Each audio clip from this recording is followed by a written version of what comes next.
Let's kick it old school. Old school essentials.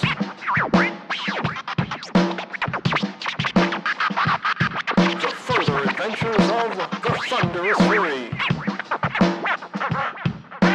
All right, it is Old School Essentials, the further adventures of the Thunderous Fury, session 36. Time for the recap.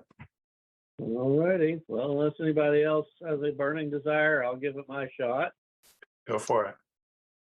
So in our last episode, our troops got pulled in a dozen different directions, only to find out that indeed most of the people were pulling in the same direction, and the mayor would not be happy to find out. Unfortunately, Karn was still laid up from his previous adventures. Nevertheless, everybody else, it seems, well, Karn included, got various messages. Thank you, Brucon. The boy is earning his money. So, of course, the most interesting one, perhaps, is the one that got sent to Clintock, who was requested a private meeting with Camille, whose husband we saved in the previous episodes. Camille, it turns out, is a little bit upset with the current mayor and thinks that she can fill in his shoes, and thinks that the best way to do so would be to spike the mayor's, free fucking beer supply by sinking the incoming ship with most of the stuff on it. Clintock, being the smart man that he is, requests, instead of monetary payment, requests a getaway ship, knowing that that was indeed perhaps the largest hole in our plan so far, and Camille agrees to provide said ship. In addition, Camille suggests that she may provide other services should Clintock, happen to come back in town later on. But, maybe the curtain should be closed on that one for the moment. In the meantime, Karn and Orion go to jail to spring the shovel guy, because apparently we're going to need to do a lot of digging. It works just as well as before. And the shovel guy is checked out to Basil, who outfits him, including his own special new shiny shovel. We have bought Shovel Guy's alliance quite handily and easily. Have a talented, hopefully, grave robber. I don't know, maybe he's not so talented. He ended up in jail to start out with, but fortunately, but it will be better than trying to do everything ourselves. That's for certain. Alrighty. Karn, of course, his unexpected downtime has made him miss his meeting with his guard buddy for breakfast. So instead, Karn buys breakfast for all the guards and brings it to the little jail jaunt this time, in order to start, shall we say, getting the guards used to eating food from him, so we can hopefully do the same shortly with a few of those green flowers from Fairy. In any case, let's see. And then, sort of off camera, Basil and Shovel Guy go off to find their romantic date. Sorry, that was only for Shovel Guy. But in any case, perhaps they will be doing it off camera later. Zophon has gotten a different message. He has been called to the Cambonis area, the tent city outside of town. Torjon tags along just to make sure that there's no ill intent or will there. And they arrive and find out that the person calling them is the dwarf that we saved from the slaver ship, who is, of course, overflowing with gratitude, but a little underflowing with money or any intent to fight the current administration. Zophon thinks that he can get the dwarf a job as part of the festival, and is going to attempt to do that a bit later. Let's see, what else? Oh, yes, Basil Wilberforce, funny that, goes to meet the Mott, the treasury guy. It turns out the Mott is quite the budding numismatist. He wants money, not just any money. He wants a silver piece. and is willing to pay quite handsomely for it. Basil being the, how shall we say this, weaselly guy that he is, doesn't agree to anything in particular, but does promise to, quote unquote, go looking, put out some feelers, perhaps find something. Basil also finds out, unfortunately, that the mod is smarter than he fears, because he is afraid that something is going on or something's in the air, but he doesn't have any particular solid clues. Then a whole lot of us end up trailing along to Orion's meeting with the mayor, where Orion discovers, because the mayor pulls him aside, that the mayor doesn't trust any of the rest of that crew very much, but apparently trusts Orion. Orion, of course, assures him absolutely that he is committed to making the festival the best possible festival of all, not mentioning the fact that, well, the best possible festival for Orion is not exactly the best one for the mayor, but, little details like that. Who cares? And we hear the litany of complaints from the mayor about the merchants being upset with the tax situation, and apparently the Cuthbert cultists keeping people away from the dens of iniquity, including the sailors that I've been. I take umbrage at the idea that they would be called cultists.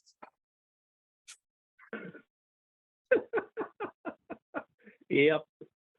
So while Orion's got the mayor's ear, he probes to determine if the mayor's mage is actually a diviner and may throw a wrench into the works, but apparently the mayor does not believe the man can even predict the weather, much less events even any further than that. So we're good to go there. Leaving the mayor's, we have a couple of further errands in an already full day. First of all, we drop off some weapons to get silvered. Karn, of course, being the wonderful man that he is, provides enough to both pay for the operation and silver the weapons. And we meet with Josiah and let him know that the mayor is indeed fully aware of his operations, and if he just merely delays a few days, he will have plenty of havoc so that his plans may advance further while the guards are dealing with, Mr. Free fucking beer throwing a riot for not having his beer, for example, as well as everything else that is likely to go on. Let's see. Information and additional thoughts. Our plotters rough out and indeed rough plan for sinking the festival, sinking the beer, and getting out. We also happen to meet with Remy and agree to meet her downriver at the Twin Rivers somewhat later when she arrives there. So, got a plan. We've got allies. We've got a plan, and hopefully that's enough. Did I miss anything major? We've got the Arconi for communications. The Arconi says he can, as long as he knows a person, he can do telepathy almost across the city. So perfect for comms. And we're going to meet in the Twin Rivers at the last light in. We've ordered some stuff. Karn and Basil ordered some stuff. You guys ordered some stuff to be made. All right. So Muddy D has left with Basil to go dig up a body and get it ready to be placed, I believe, in the under the grate outside of the prison, the escape tunnel that was put in there a long time ago, but they barely used. So it is the middle of the night and they have left to do that. And they're wanting to make sure that the tunnel actually goes all the way in while they were at it. Right. So Wes, give me a D12 roll. 9. As they head out, and it begins to warm up a little bit because it was unseasonably cold here as it It's in the middle of the night, and a thick fog starts to roll in. This makes Basil happy. So what is your plan?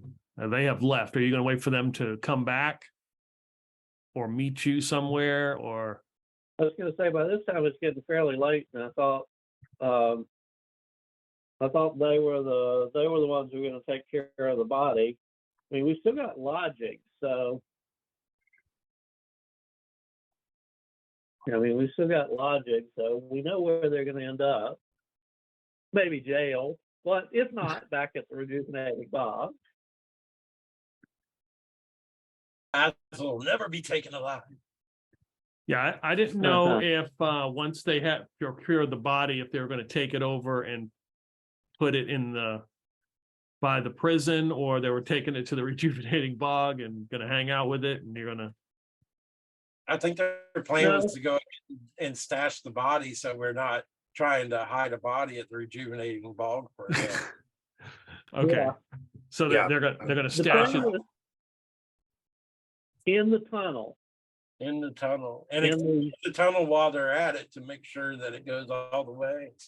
Clintock will definitely meet them, not immediately at where the grate is, but like at a destination nearby, so that it's not just the two of them. Okay, all right. But he'll leave the dirty work to them. Anybody Okay. else going with Well, Clintock?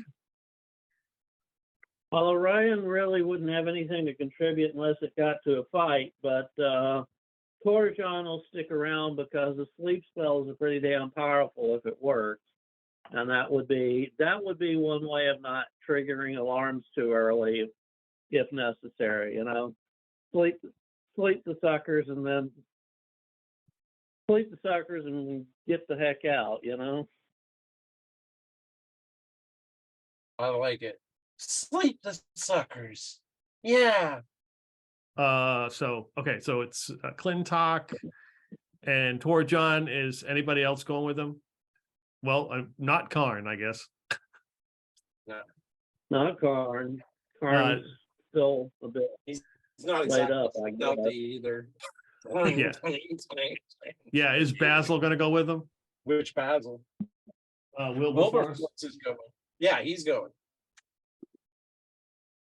Okay, so it is like 1 or 2 o'clock in the morning, as this fog is rolling over Clinkville.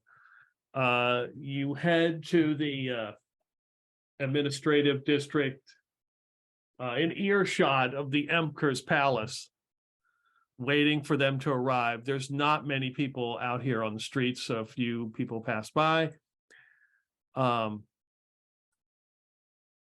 And kind of coming down the street, like out of the fog, you see 2 individuals. It is certainly Muddy D and Basil seems to be holding like a big sack over his shoulder. Hey, isn't this what we got Muddy D for? Well, he's Yeah, the one that's that dug up the body. Okay. There's no way he can carry it. So yeah, the Bessix Basil is there, and moving through the fog, they spot you guys, and you guys kind of duck in a dark spot between a few of the buildings. This thing smells really bad. As he puts down the sack. I think we all do when we're dead. I think that was actually a pretty darn good imitation of the voice. Right. Nice. Torjon's going to volunteer to be lookout. He's not the stealthy sort, but he does have infravision, so he should be able to see much better than most of the rest of these guys. And, he can nail somebody with a sleep spell if necessary. I'm going to keep my distance, smell alone, but I think we should head that way, folks. Yep. My Basil will scout ahead and watch for guards and other folks who might be a little too interested in what we're doing. And Clintock will take up the rear. Okay, so Torjon or Basil, give me a D6 roll. Okay. Everybody says 3, middle of the road. Okay. What'd you get, Basil? I thought you said or 6. Oh, I meant, oh, sorry, I meant both of you. So you guys are like scouting. There's this fog. So the Emperor's Palace is a few blocks from the jail, and then the Chancery is right there. But there's enough of shadows here in the middle of the night that you can kind of sneak by. And you hear a voice coming from the fog, like, "Hey, who goes there? Hey!" Torjon will heft one of his sling stones by hand, not in the sling, and sort of throw it so it'll be off at a angle, slightly different direction than we are. Yeah, you just hear the voice. You can't really make out. You hear the rock hit the ground, but you just hear a voice here in the fog. And now you catch a glimmer of like a torch. Somebody is holding a torch, kind of like looking through the fog. Do I hear any of this going on? Yeah, you hear this voice. Yeah. I'll start heading towards it. Okay. And like a stumbled drunken gait. Okay. All right. So you're being loud. Yes. Okay. And like in a way where hopefully I'm getting away from the group as I head towards whatever noise. But if not, then I will attempt to get out in front. Okay. When I hear him, I head back towards the rest of them because I've been a little bit in the head and just motion that everybody else. All right, Basil, give me a D6 roll. 3. Okay. You, even though it's foggy, you managed to find your way back to Muddy D and Basil Bessex. Clintock, you make it through the fog, and then all of a sudden you're right up upon somebody holding a torch, and they're in uniform with like leather armor. It is one of the mayor's soldiers. You can tell by the livery, the symbols, and he's like, "Oh, what are you doing out here? I thought I saw somebody congregating around you. Get out of this. So you don't need to be out here in this hour." Well, I heard there was free beer, and I was looking for some more.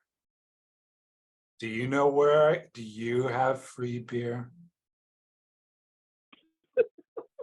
You must be pissed drunk. Go to the seduction. Maybe they'll spot you some.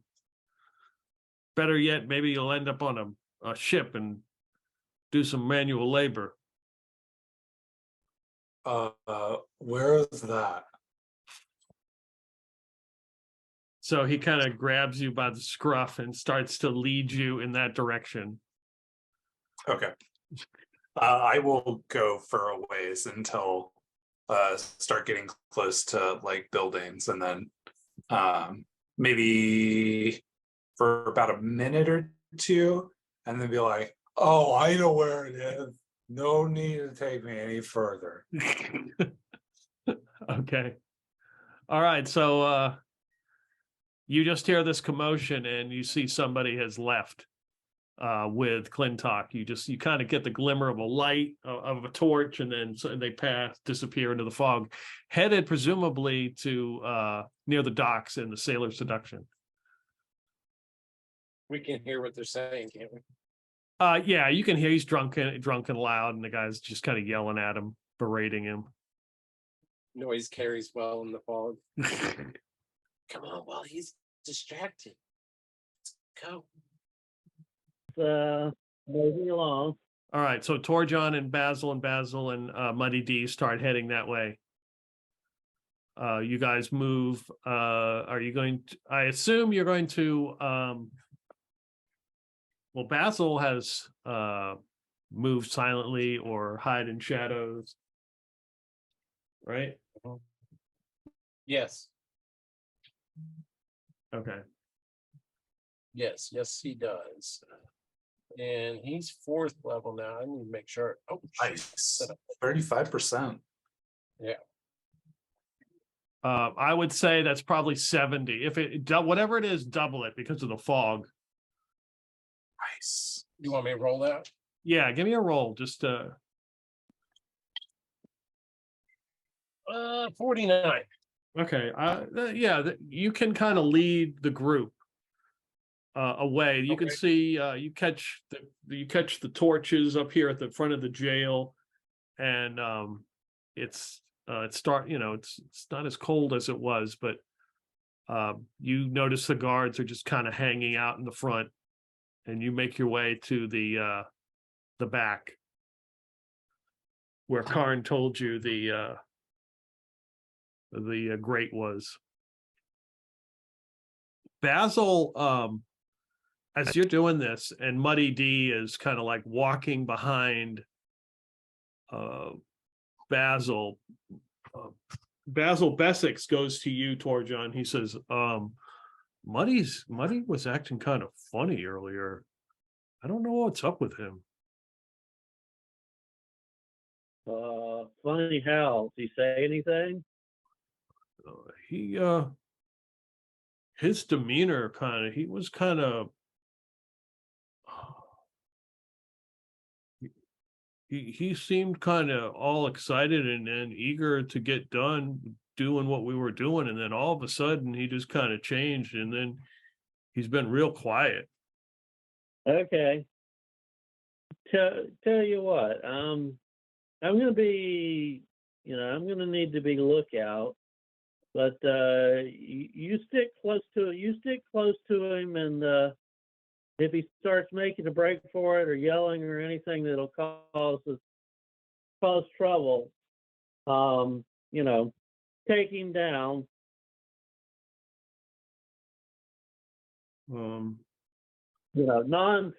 Don't kill him unless we have to, but definitely keep him from causing any trouble. And if you won't let go of the body, promise him more tomorrow. Promise him more in the next couple of days.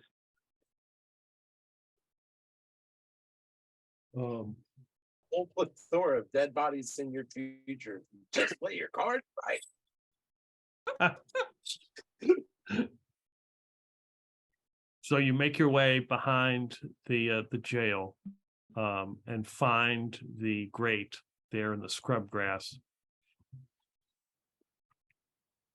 Oh, that's Now we it get- right there. Okay. And Muddy pulls from his sack, from his little pack, his shovel that he's been carrying. Nice. And Basil kind of lays the body down. Essex, and kind of helps him. They start like digging and trying to pull, like moving the dirt away, and he's trying to like pick it up and move it. And slowly Okay. they move it up, and Basil's, both of them just kind of like push it across. Okay. Well, while they're doing that, Torjon's going to do what he said he was. He's going to move closer to the corner. And as a reminder, elves have hear noise just like thieves do, as well as having infravision. So Okay. he should be a pretty good lookout. And since we want to keep silent, his signal's going to be another rock. If they hear a rock tossed near them, that's the signal that somebody's coming. And just in case, he'll take an extra sack and sort of wrap it around his lower face, so he's not, the first time somebody puts a light on him, he isn't immediately seen. So yeah, give me you make a listen roll. Is that what you're saying? Yep. 2 and 6 from being an elf. Okay. Those long ears are good for something. Unfortunately not. And it's a little early in the session to burn my hustle point. So 5 is what I rolled. Yeah, you don't, I mean, it is pretty quiet out here. You don't You don't hear anything. You don't see anything through the fog. But yeah, they've pushed the grate. It looks pretty thick and heavy, and they've managed to move the dirt and earth away. Basil's like, whoa. Who is somebody going to go in there and look, or just going to toss the body in there? Wilberforce will crawl down in there once they get that open. He's Okay. going to crawl in and check things. All right. Do you have any way of seeing in the dark, or do you need a torch? I have no way of seeing in the dark. None at all. And I don't want to light a torch.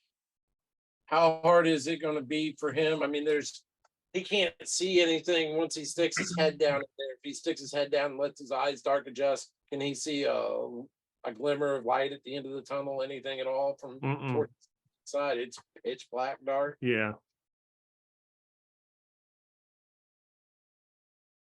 Does anybody see in the dark better than I do? He does. I mean, he's got ways to. I'm pretty sure he has a match or something. And torches. He's got a couple of torches. He'll crawl in and try to get a little bit down the tunnel, just going by feel.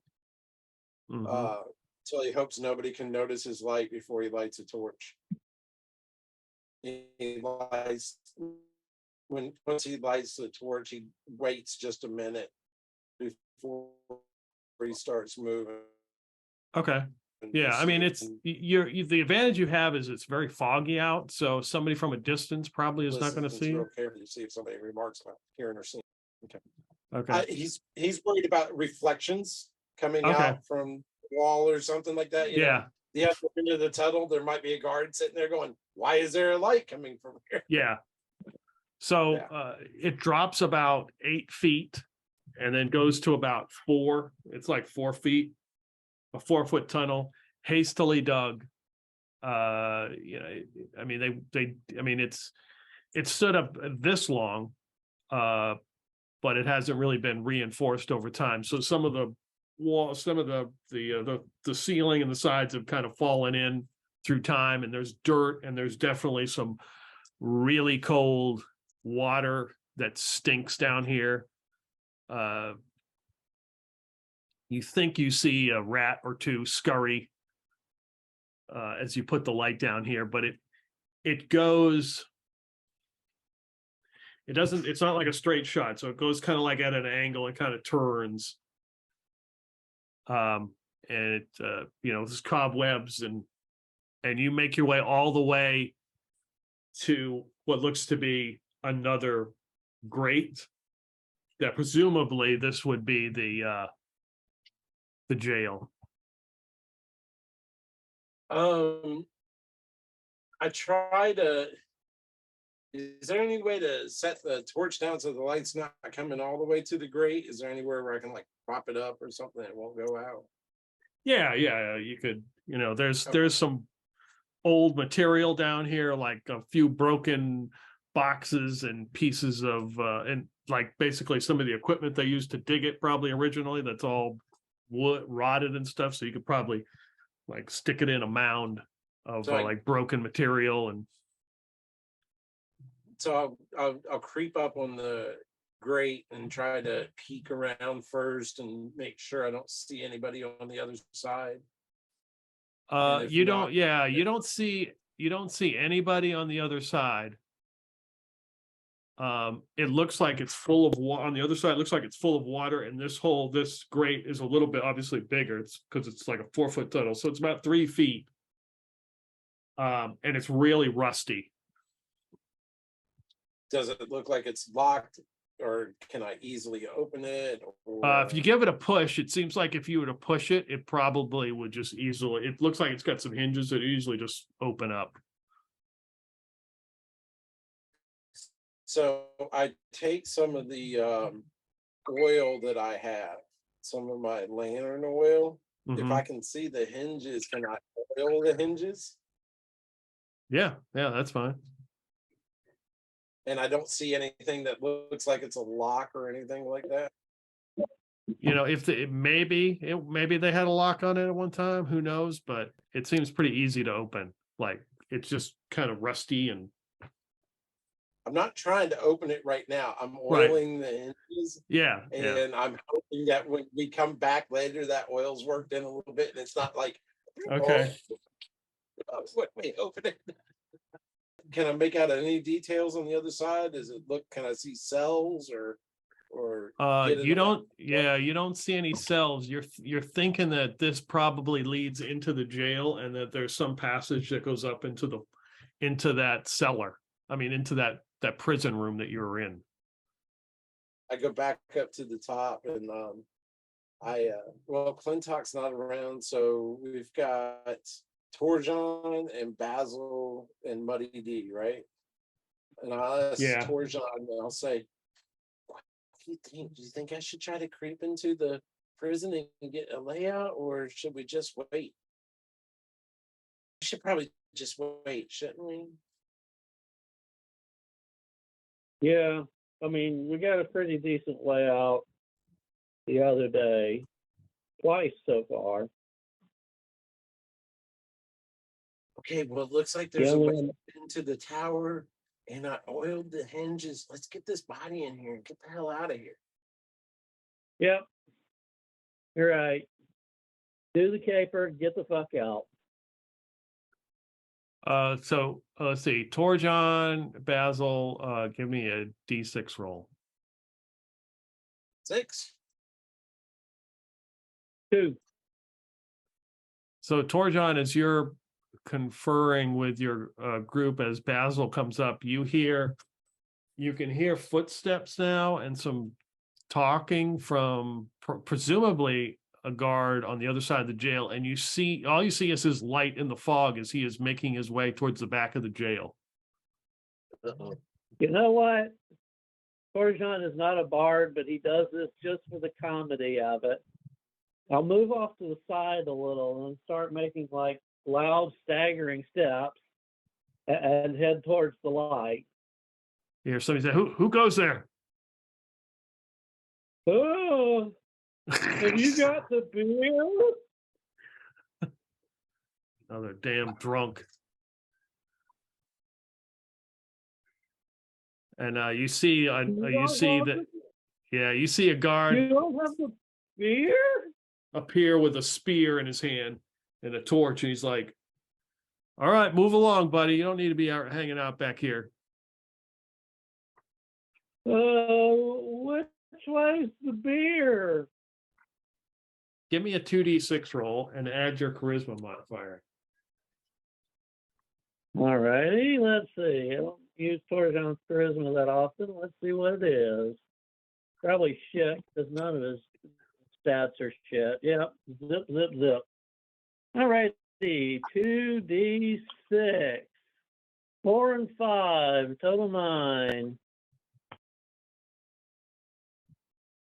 So he's like, all right, let's go. And he kind of takes the spear and puts it on the side of you and like starts pushing you in the direction away from the jail. Okay. I mean, if he's going to be pushing me along and pulling at the same time, moving himself away from the jail, that's perfect. Okay. So as Torjon distracts the guard, Basil, what do you do?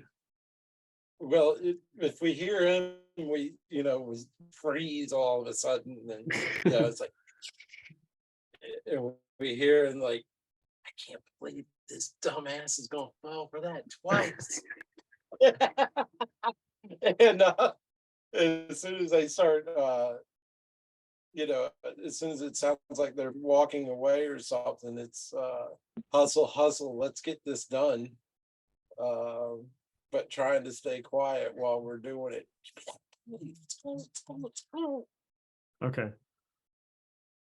It's not gonna fall for drunks three times in a row.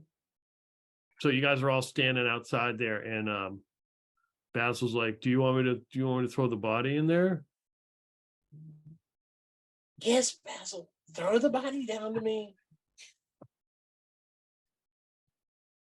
So Basil picks up the body and just kind of unceremoniously drops it down the 8-foot hole, and you hear it go splash, splash against the water.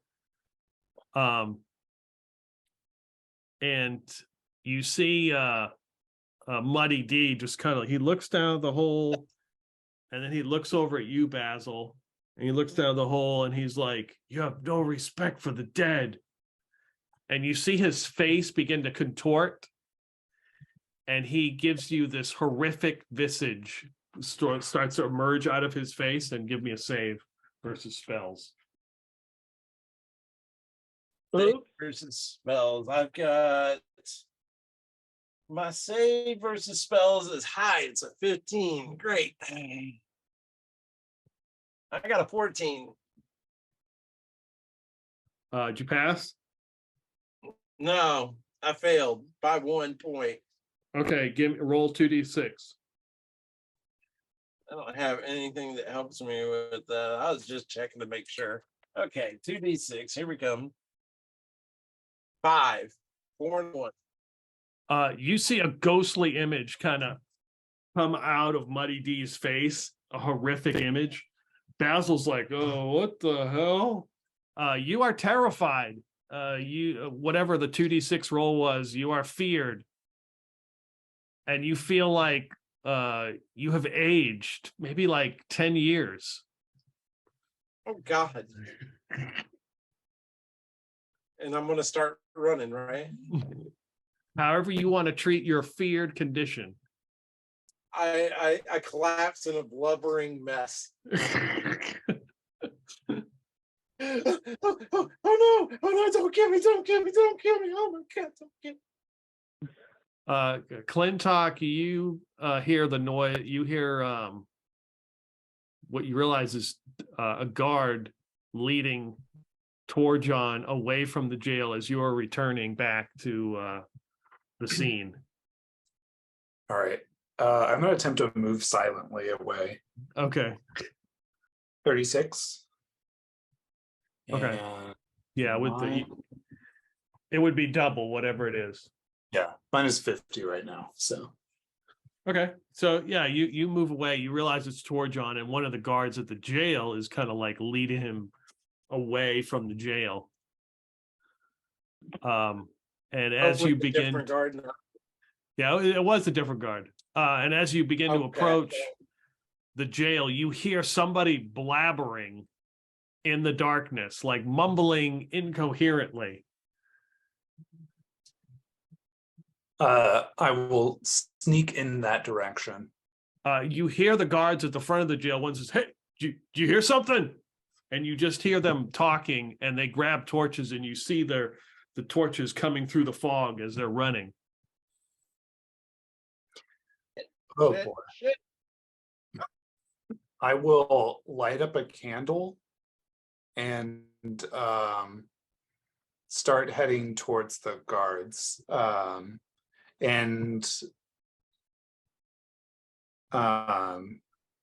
that's what I'll do.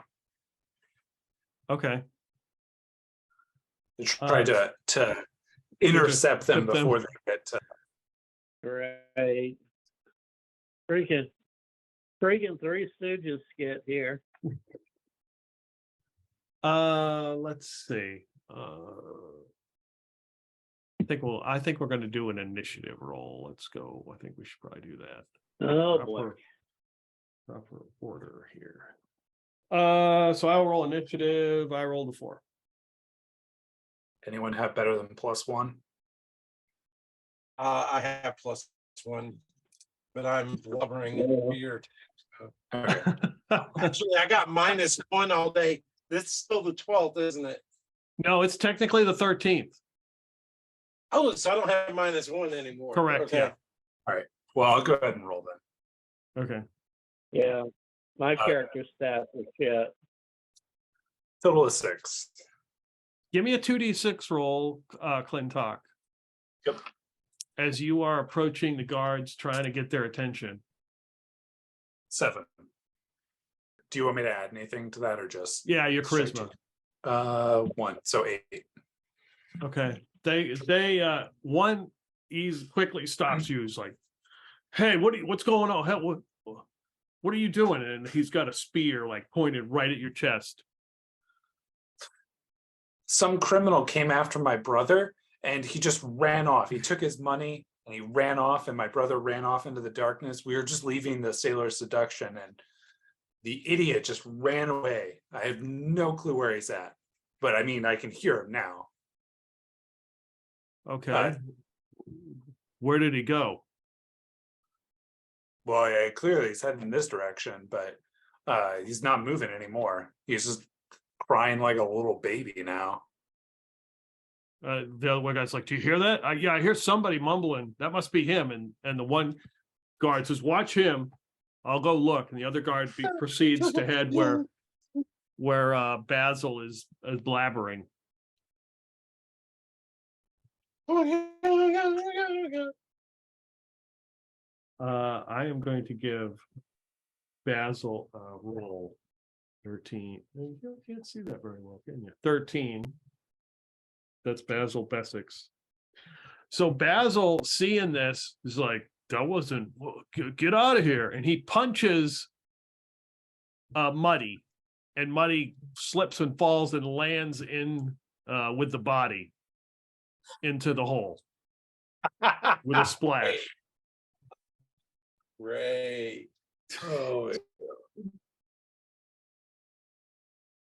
comedy of frickin' airs. The guard gets over there, and he looks around. He's like, whoa. And he's like, what the hell's going on? And he sees Basil just mumbling on the ground. And he looks in the hole. He looks around. And he sees that the grate has been moved. Oh,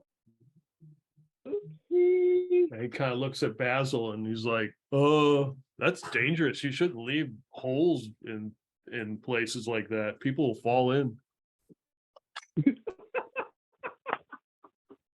He looks down there and sees, he points, he's like, you down there, get out of there.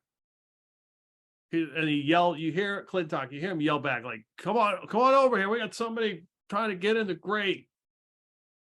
And the guy just kind of like, oh. And he begins to take off. Let's do another initiative roll. I rolled a 3. I rolled a 3. I got a +1. Okay. If that counts.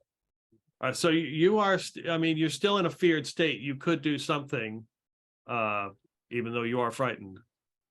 Point here is Mr. Elf Ears. Can he hear like this commotion behind him? Yeah, I would say, yeah, you probably would hear this yelling, yeah. As long as the guard who's with me is headed away, that's probably the best use of his time. But as soon as that sucker like turns and looks back, I'm going to use the distraction to sleep spell the sucker. And he's got to make a save. Save versus. I mean, whatever. does the guard hear? As long as the guard is still headed away, sort of pushing me away, that's perfect, you know? But if the guard like turns back and hears this crap, then it's going to be time for, sucker sleeping.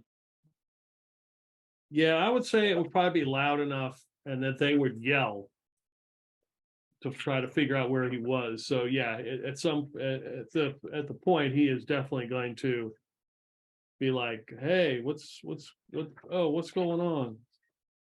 Sucker sleep. A single creature with 4+1 hit dice. So my target number is 13. And as you see, I rolled a 12. So just as you do that, and he hears this commotion, like the guards are yelling out to him, you can describe how your sleep spell works. He's pushing. I was already sort of in front of him since he was pushing me along with the blunt end of his spear. And so sort of looks around and turns, and I just, cast straight at his back. And then when he just starts falling back, I gently catch him and lower him to the ground. And there you go. All right, he is out. And I'll be headed back towards the commotion. God damn, can't do a simple body snatch and drop. The simple body snatch drop. Yeah. Well, everything was going good. So Basil will lurch to his feet and sort of just like fall into the arms of this guard, blubbering and crying, trying to like hold on to him and bury his head in his neck. Please save me! Please save me! It was horrible! It was horrible! He's like, oh God, what the hell? What is wrong with you? What? It was the scariest thing I've ever seen. Okay, Clintock. I'm hoping I'm tying up his ability to fight or protect himself or distract them. I will rush up behind the other guard and like try to get there. Just like when he gets there, what do I just like see everything that's transpiring? Yeah, well, the other guards got you at like a spear point, but he's clearly distracted by like everything's going on. Like he's like, so you could easily just take off. You know, he'd be like, oh, what the hell? Gotcha. If that's what you want to do. I will say, well, there you are. Why did you run away like a baby? And thank you, George, for also running after him. I'm glad you found him. And but that's the thief down in the hole there. I can't believe he chased him all this way. And you hear Basil say, oh yeah, that's exactly how it went down.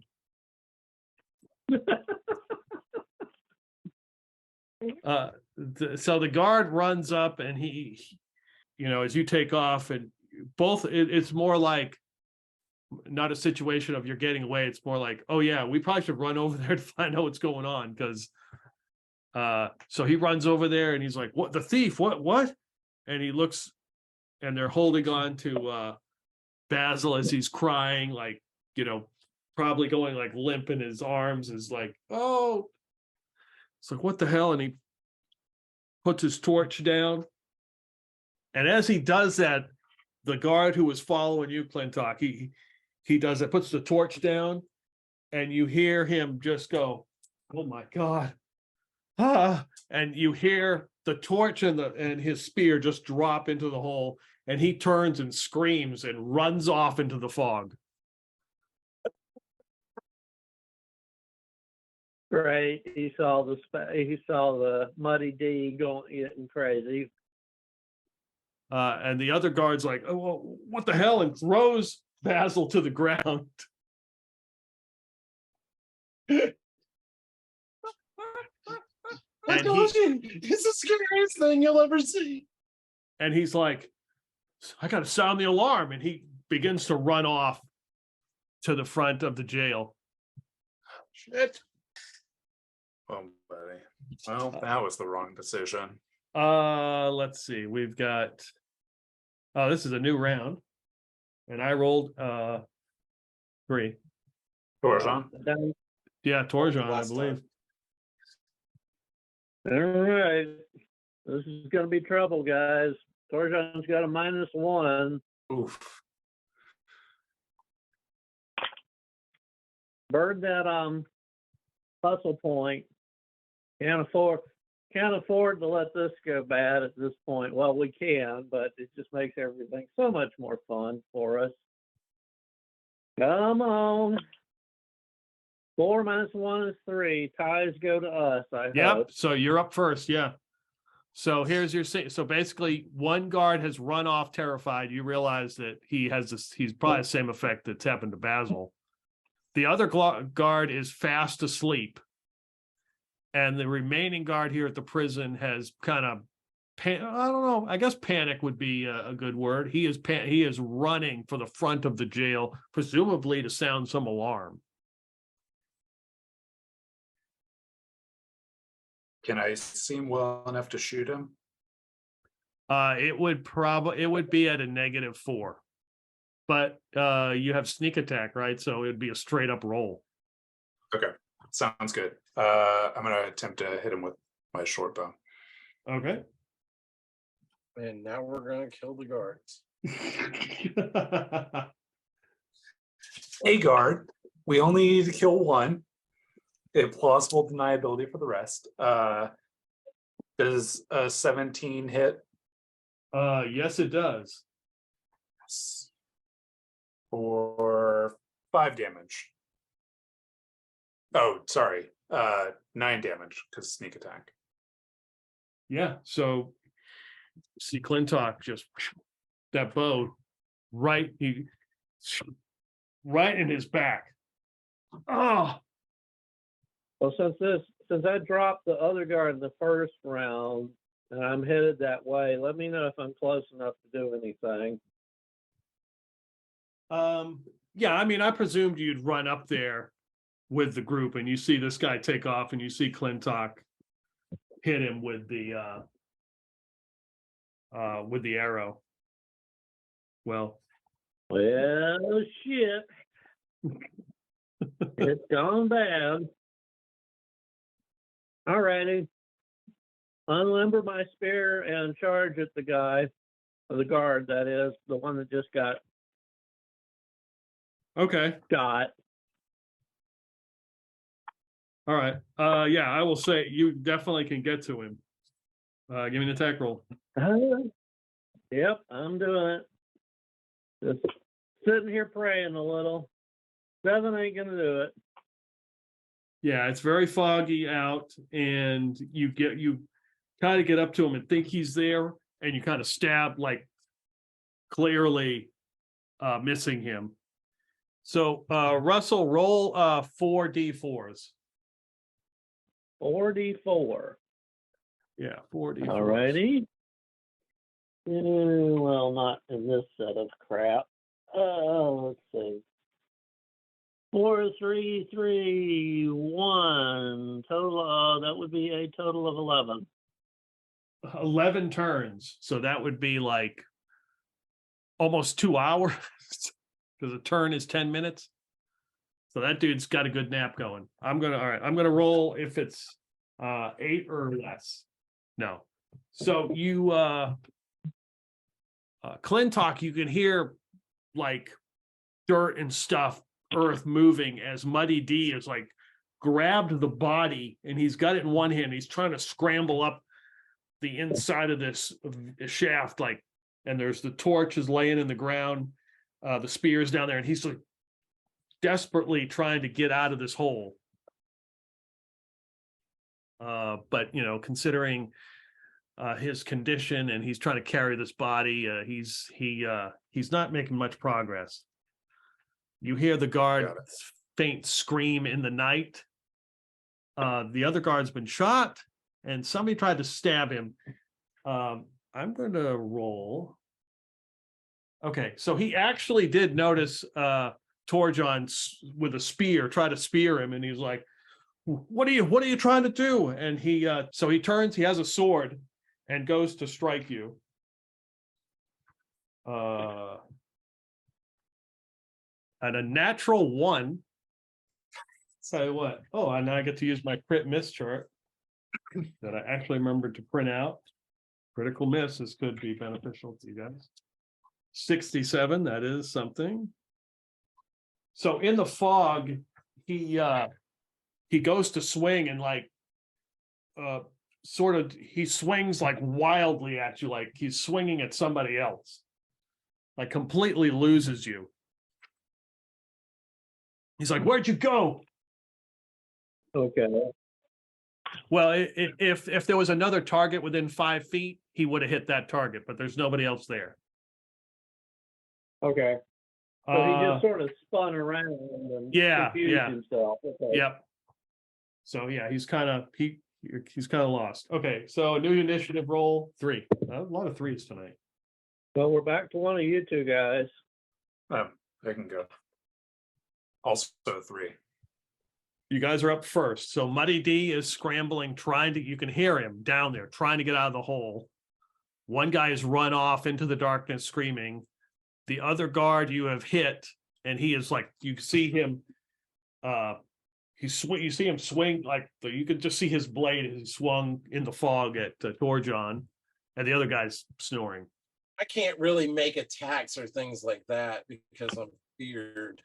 Yeah. But I jump on his back and, I'm hugging onto his back and like pinning his arms and going, no, get us out of here. Get us out of here. Take us. Which you talk about the guy who's running to go ring the bell? Yeah, the one that Clintock's fighting with right now.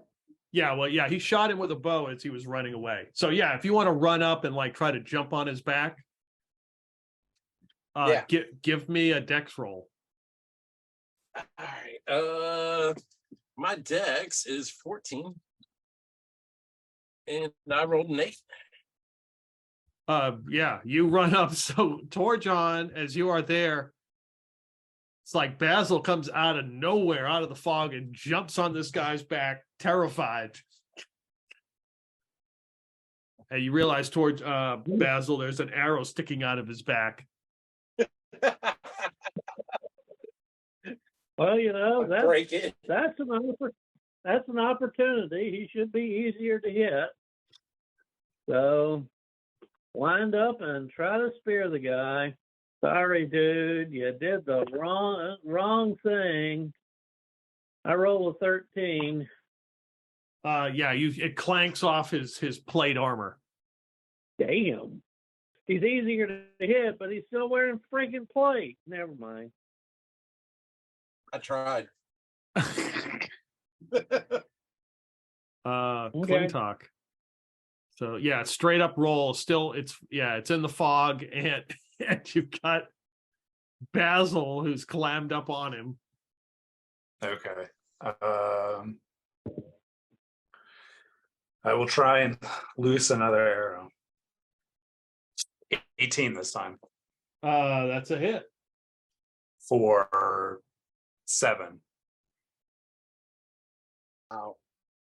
So as you're in fear, Basil, an arrow comes and shoots, like catches in between his the plates between his shoulder and his chest, and Torjon, you see an arrow stick right in him.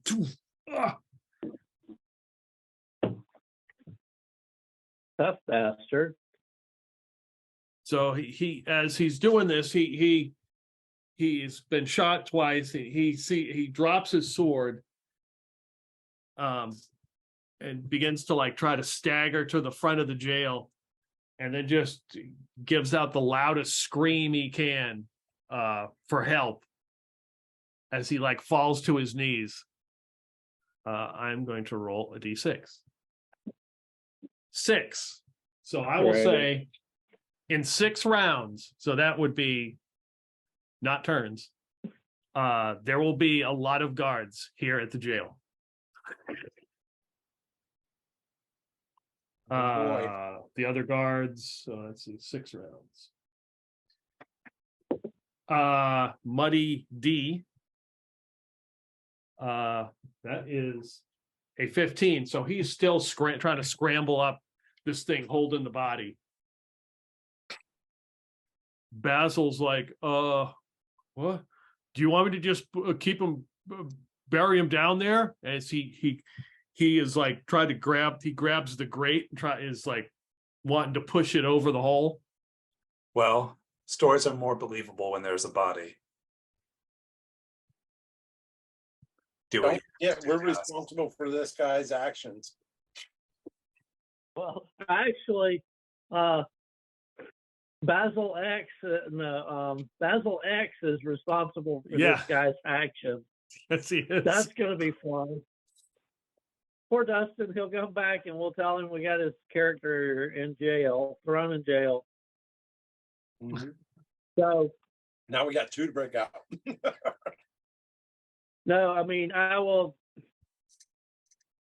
say no, We all need to be gone, him included. Pull him up. Oh, okay. Oh, well, you should have told me that in the first place. And Basil reaches down and sticks his hand. Come on, Muddy, let's go. Fine. New initiative roll. 4. 4. Plus All right. 1. You guys are up. All right. Same song. Third verse. I mean, this guard has seen at least a couple of faces, so gotta go. All right. Does a 15 hit since he is on the ground? Yeah, I would give you a bonus since he's sort of like, I wouldn't say given up, but yeah, he's prone. So roll I'm still damage. blubbering on his back. Yeah. All right. So let's see. If I got written down what a spear does, A spear is a D6. another 5.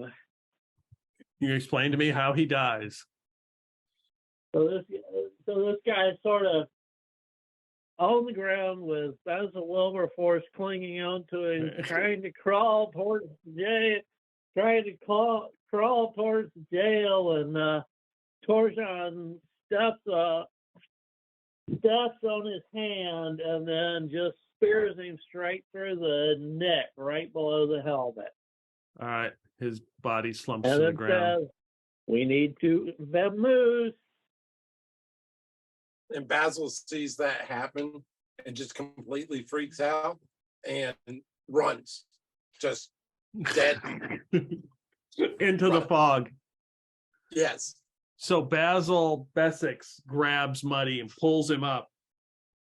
And Torjan sort of looks at Clintock and says, "Seems like you guys have done this before. Is this time to split up or is this time to stick together?" Well, if Basil want to stay, and you can take Muddy back, assuming you're willing to go back, Muddy. I don't know exactly what's going on. Pulls Muddy up, and Muddy's like, what was... He's like, what are we doing? What's... And then you see Basil pull Muddy up, and Muddy's holding onto the body by one hand. Basil reaches down, pulls Muddy up, then pulls that body up and slings it over his back. He's like, I don't think this body needs to be down in this hole. It needs a proper burial.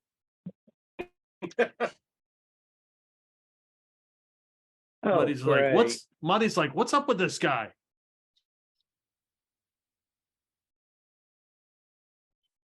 Great. You're right. Why don't you guys go bury this? And are you okay, Basil? Are you going to be okay? The other Basil, the one that's currently frightened. Oh, he's Well, he's gone. Oh, he ran off. he's gone. He's gone screaming into the night, same as the other guard. He's probably running for Karn. Save me! Yeah. I mean, it makes sense, Karn's the big dude in the Right. party, and The only holy warrior around, maybe he can take care of the ghost, right? mhm. Basil, as much as I don't like to do this, can you punch me? Make it kind of light, but enough to leave a mark. Punch you? Yeah. I know where you're going with this, and it's brilliant. He just kind of rears back and clocks you one. I am gonna then just like tell everyone else to go ahead and leave, and I'll clean up the mess. Okay. Okay. Yeah, Muddy's like, what? I thought this was part of Right. what is going on? And Basil's like, this guy, this body needs to be properly buried. and he starts marching off into the fog, and Muddy's following him, looking back at you guys like, what is going on? I'm going to supervise. I'm going to go with those two to supervise. 'Cause Okay. As stupid as Torjan is, he's still not so stupid that he doesn't realize that these guys need some supervision. Well, actually, he's average, int 11, wisdom 10. So he is well aware that these guys need some supervision. Right.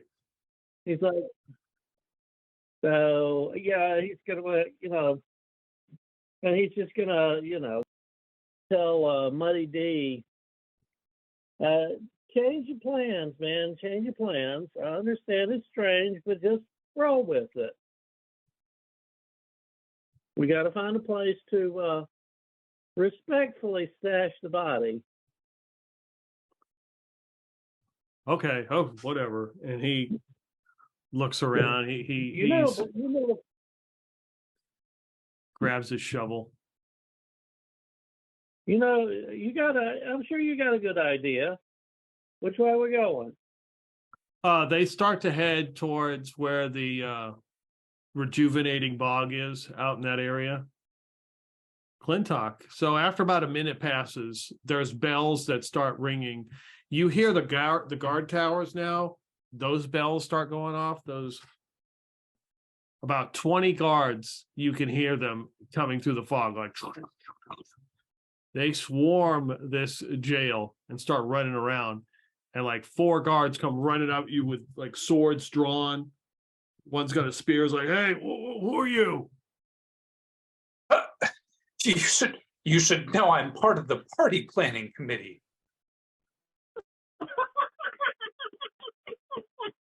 Last witness gone. We can lie like the best of them. I love it. And a big ape steps forward. He's like, what's going on here? We were just on our way home, obviously working late to make sure that this party goes off without a hitch. And one of my friends got mugged and was running off into the night. I was trying to find him. Come to find him, the mugger, and one of our other friends that was also chasing after him. And then something happened to one of your guards, ran screaming away. But turns out the mugger wasn't alone. And there were, I don't know, 3 or 4 other guys. One of them I saw completely, like, I don't know, fired a few arrows. I think killed one of the other guards. I got hurt. I passed out. I don't remember what happened afterwards, but now everyone else is gone. You hear them say, there's a dead guard over here. Looks like you're the only witness. And he looks down and sees the grate's been moved and that there's a smoldering torch in there. Nobody put the grate back on there. Well, why don't you come with us? I have busy work to be doing. The Festival of Light cannot run itself. I'm happy to come to whatever trial once you find the thieves who have done this, but I do not have time for this. All I know is that guard over there has a few arrows in him, and you are the only one here with a bow. Many people carry bows, good sir.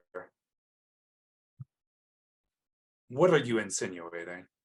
I'm insinuating that until we know more, you are our prime suspect.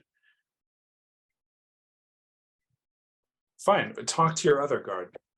Let's get to the bottom of this right now. He's like, wake that other one up. Give me 2d6, add your charisma.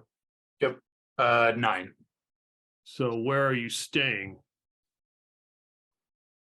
The rejuvenating bog? Escort him to the rejuvenating bog, then. Oh, why, thank you. In the morning, we will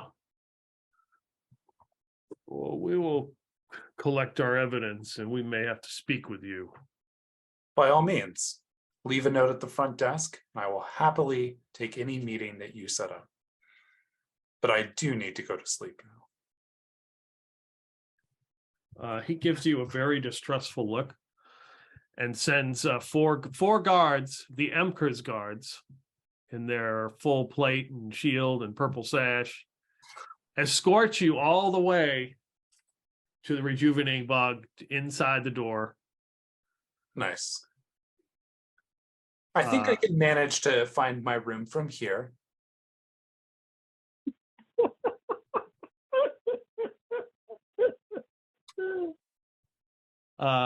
And I would assume Basil makes his way back to Karn at some point. Hopefully. Anybody he runs into, he just starts blubbering at him. They take the body, Torjon, to a cemetery that is probably 400 or 500 yards from the rejuvenating bog, to an actual resting place. There is some kind of symbol of like a sun that is kind of etched onto a tree. So it's probably not, an official ape empire resting place. It's probably one that somebody has designated to another god. If you want to make intelligence roll, you can. Okay. 9, which I think makes his intelligence Yeah. exactly. So you've seen the symbol a- before. This is the symbol of the Illuminator. God of light, God of justice, God of rebirth. So it's clearly done. It's, it's like etched onto a tree. So it's clearly not like an official cemetery, but you can see that there are places where the dirt has been disturbed, where people are buried around here. And they spend at least an hour or two burying this guy, this body back, and putting the dirt over. And, you see Basil say a couple prayers, and Muddy's just kind of like, what? And you see Muddy's handiwork. He's pretty good with a shovel. He's obviously had practice. He works pretty quickly, and then Muddy's like, "Can we go now?" And as it's probably like an hour or two. You also hear the guard towers with their bells go off, and you figure what that was too. But nothing's happened. Everything's quieted down. It's probably like 3 a.m. and you proceed to head back to the rejuvenating bog. And Basil's like, "What was that all about? Why did we bury that body back there?" Our friend is possessed. Oh, okay. We probably should do something about that. And Muddy's like, "I'm not possessed. I'm fine." Uh-huh. You have blackouts around bodies, Muddy?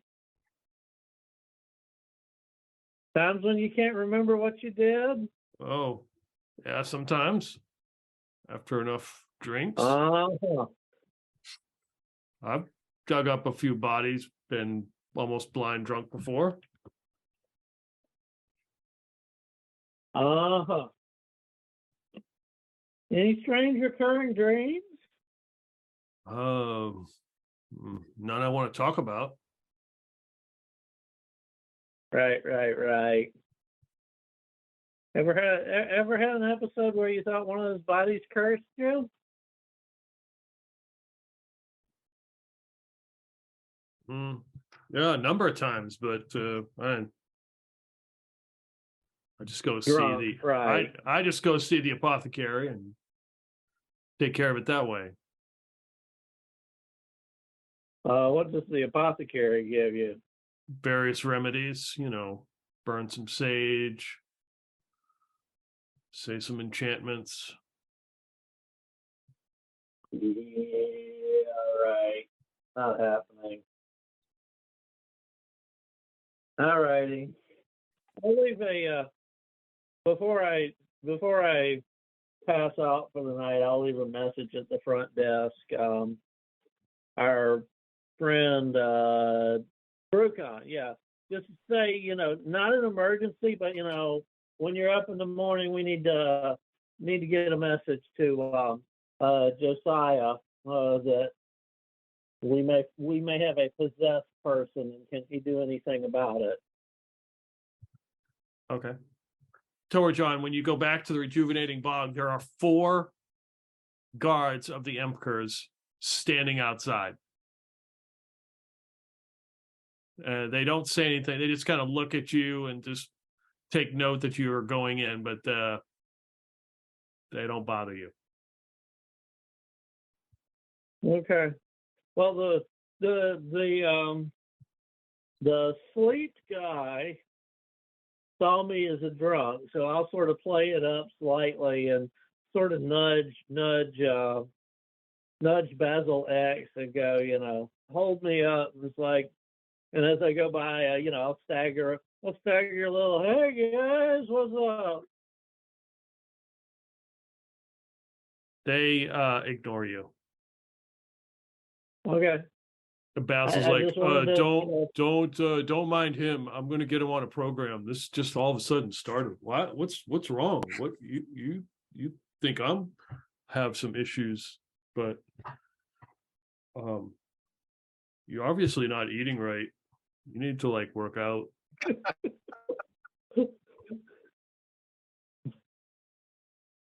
Hey, an all grain diet is great. You ought to try it.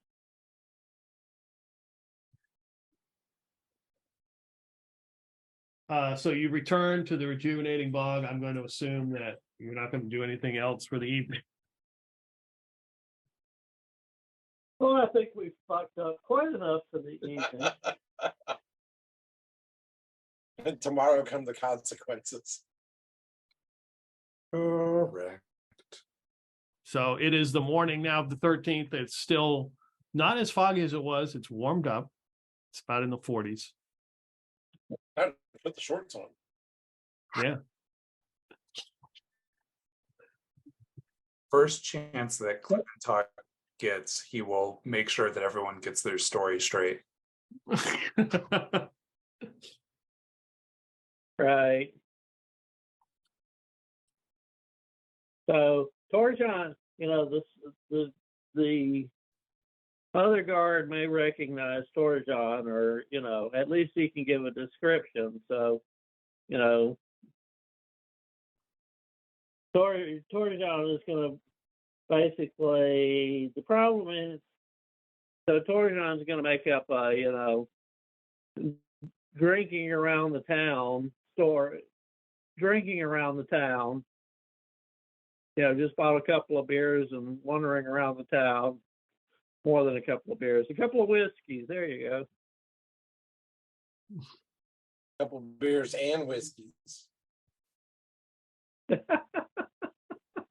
Which means, what are we going to do for Basil X? Did Basil X come out looking for me? Does that fit the narrative? Yeah, that seems fine. So Basil X and Muddy came out looking for me, since Muddy was seen with us, and found me and took me home. There you go. Yeah, after they found the other Basil, they found you stumbling around as they got back. Okay. Okay, so the answer is a couple of our guys partied a little too hard. Then the other 2 went out looking for them, picked them up, dragged them back. But Clintock, you gave this. No,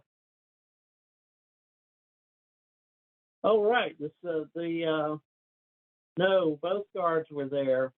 The one who ran off screaming has heard a story about your brother. So who's your brother in this case? That would be the Basil Wilberforce. Basil Day. And yeah, you guys managed to escape from the thieves. And D, you should not leave your room for a few days. If anybody does ask Basil Wilberforce, he was chasing after somebody who tried to mug him, and that's the last thing he remembers.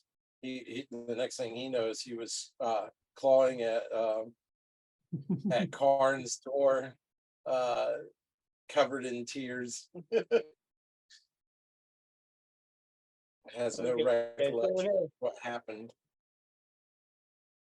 So we had a couple of misadventures. One of our party members was mugged. The other was rascally drunk. So, and people went out to rescue them, etc. Okay. Yep. And along with getting our story straight, we'll, sort of put our heads together and make sure the rest of the party members know that, Operation Body and Tunnel is truly sunk and foundered because, the guards found the tunnel open with, the guards found the tunnel open, unfortunately. So they're probably going to lock that sucker down. Yeah. Yeah. We've lost our way in. Not necessarily, but we'll have to cross that road when we get there. We might have to deal with a lock or two. Yeah. That seems likely at the very least. I have to A lot- find a way to deal with the guards they put something in. like that. You're having this discussion outside. I mean, not outside. Inside the rejuvenating bog, Brucon comes in and tells you that there is 20 guards outside. They've almost made a camp outside the Gotcha. rejuvenating bog. They've sort of surrounded it. Wow. I will go downstairs, go grab. Is there any food that's here on site normally? Oh yeah, there's definitely food on site. There's cranberry scones and there'll be oatmeal in the morning and stuff like that. I'll grab a bowl of oatmeal and walk out with the bowl and greet the guards and say, I am glad you have come to protect the party planning committee. It is about time that our security was upgraded.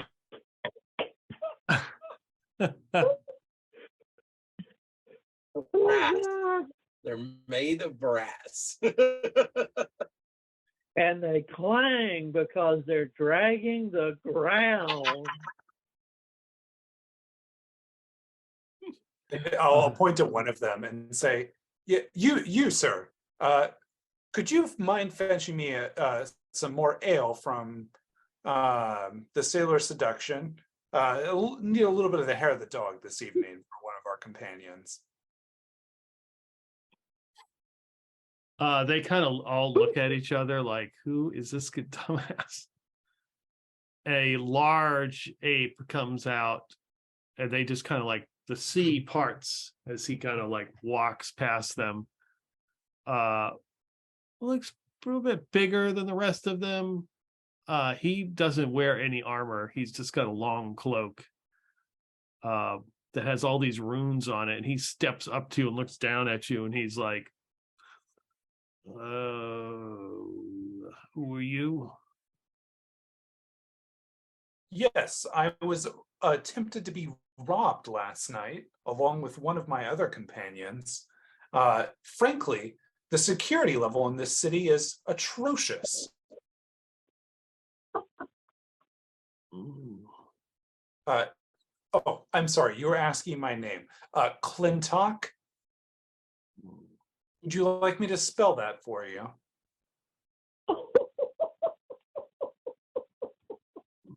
Maybe.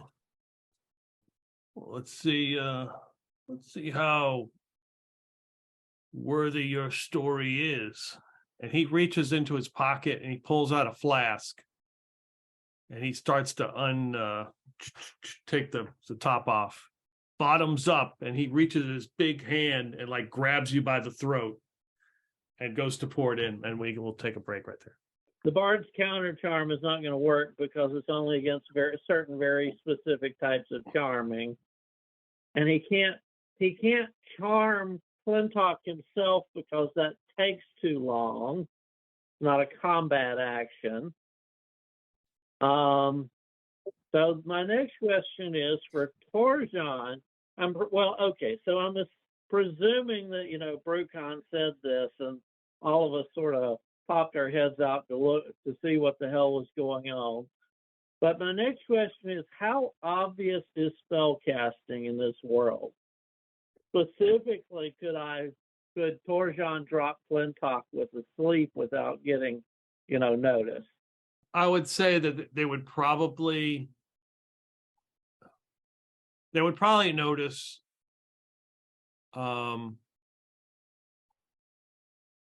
Well, you would figure this big guy would probably notice if you were casting a spell. He's probably clued into that. Yeah. The Sleep guards, has to range Right. 140 feet, though. You could be pretty far away when you cast sleep on your target.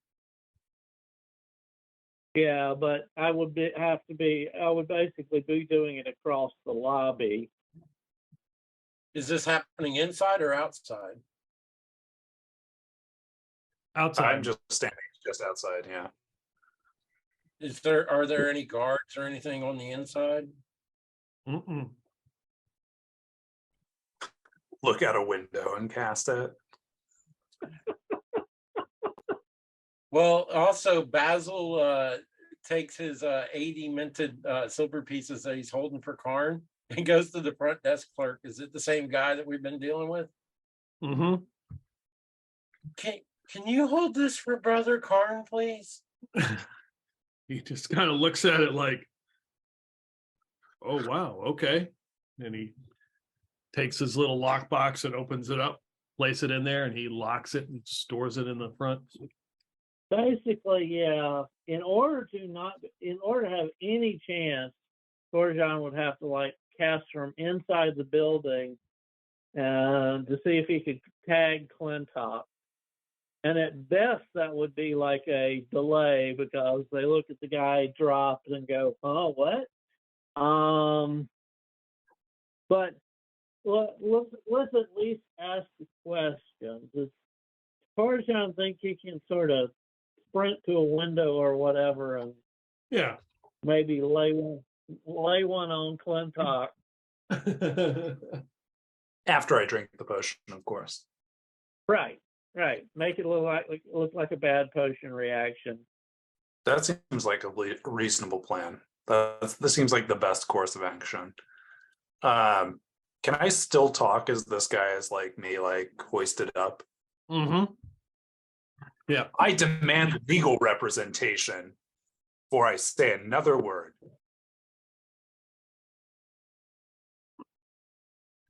Sure, we'll get right on that. As he starts to grab your mouth and open it, and he takes the bottle and he starts to pour it down. It's very slimy. It tastes like peppermint, but it's also got a bitter aftertaste. Give me save versus spells.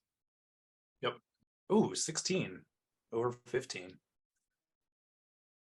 Ooh. You feel all warm and fuzzy inside, and he pulls you up as you swallow it. He stares right up, nose to nose, staring into your eyes.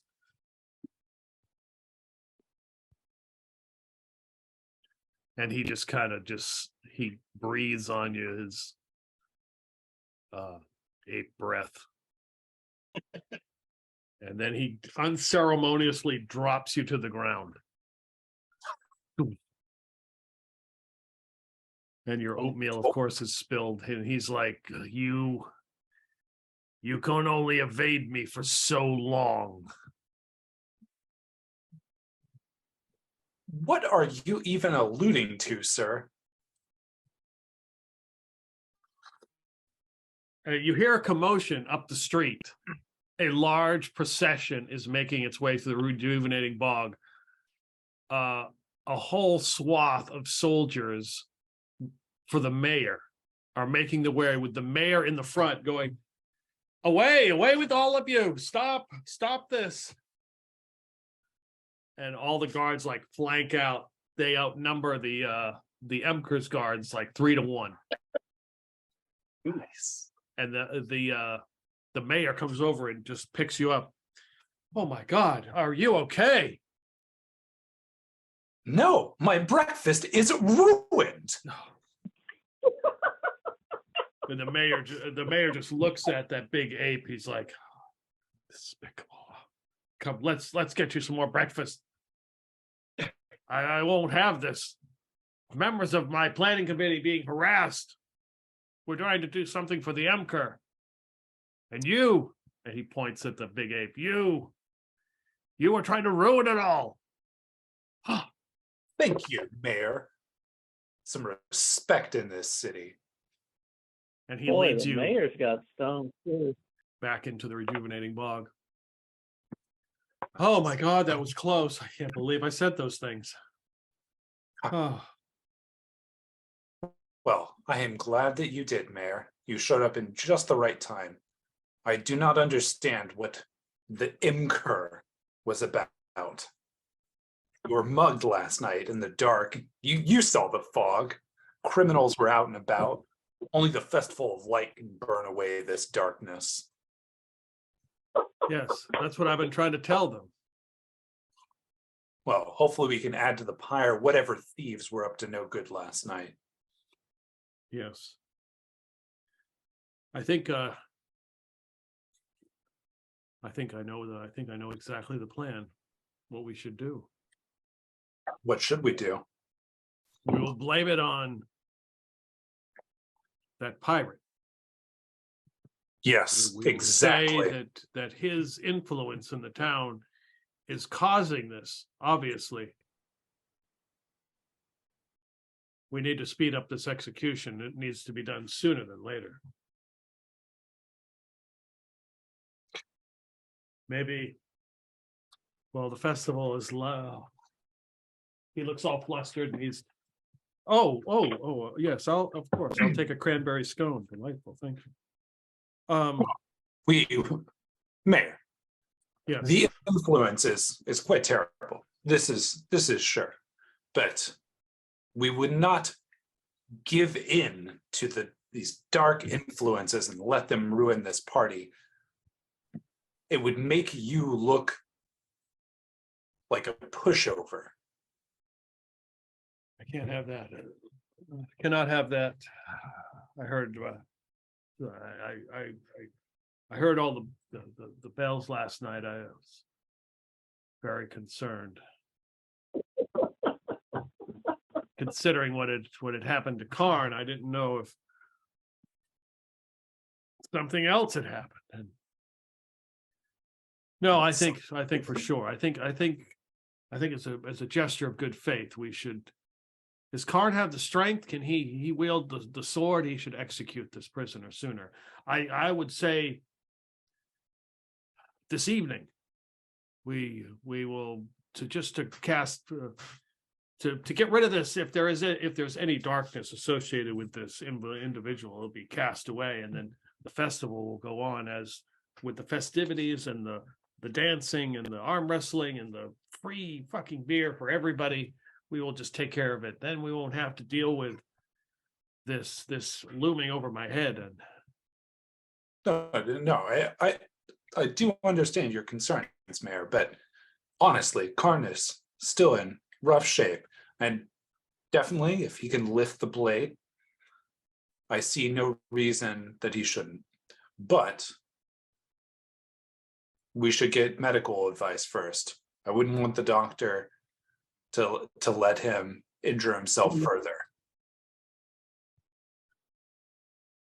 Where is Karn? Is he here? May I speak with him? I think he's here, but he's probably still resting. It's quite early in the morning. He's been bedridden. If I can deal with this, that would certainly help. I think that's what I'm going to do. I think that's my plan. I will fetch Karn this evening then. As the sun sets, we shall cast this evil out of Clinkville once and for all. And the festival, we will regroup on the next day, which is the day of rest. And this festival will kick off. Yes, that's what I will do. I don't know what about these soldiers out here. I don't know what. I will try to disperse them, but they may be hanging out here for a while. They seem to, like a rabid dog, they've bit onto something and they probably won't let go. I understand. The Imker is easily distracted. I will fetch Karn later. And he grabs another cranberry scone. Glad to see everyone is okay. Okay. Oh, and he looks at your eyes like, oh. It's a nasty shiner there. Yeah. Thankfully, that's all I got. And he bids you a good day. And he heads out with an entourage of soldiers following him, and heads back down the street in, grand fashion. I will step back outside and say, somebody clean this up.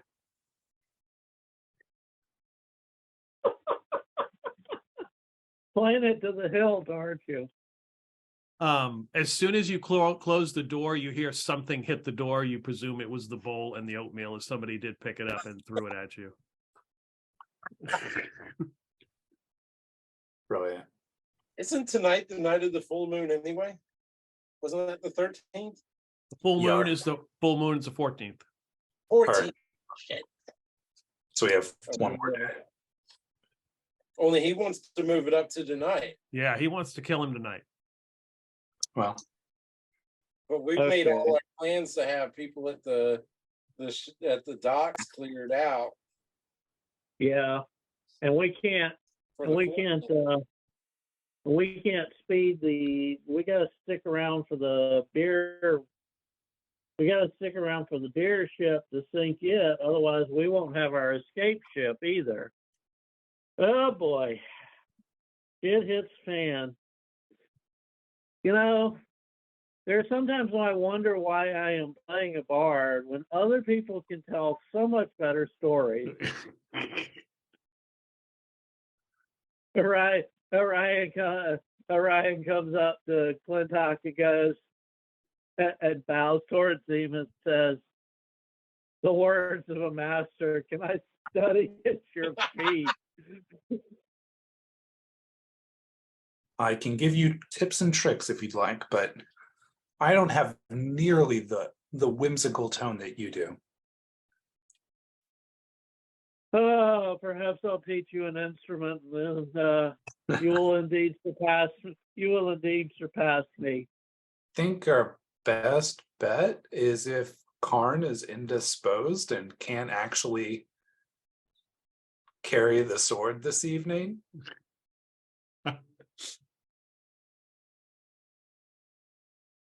But if anyone else has other ideas, I'm all for it. We'll need to bribe a medical doctor to write him a doctor's note.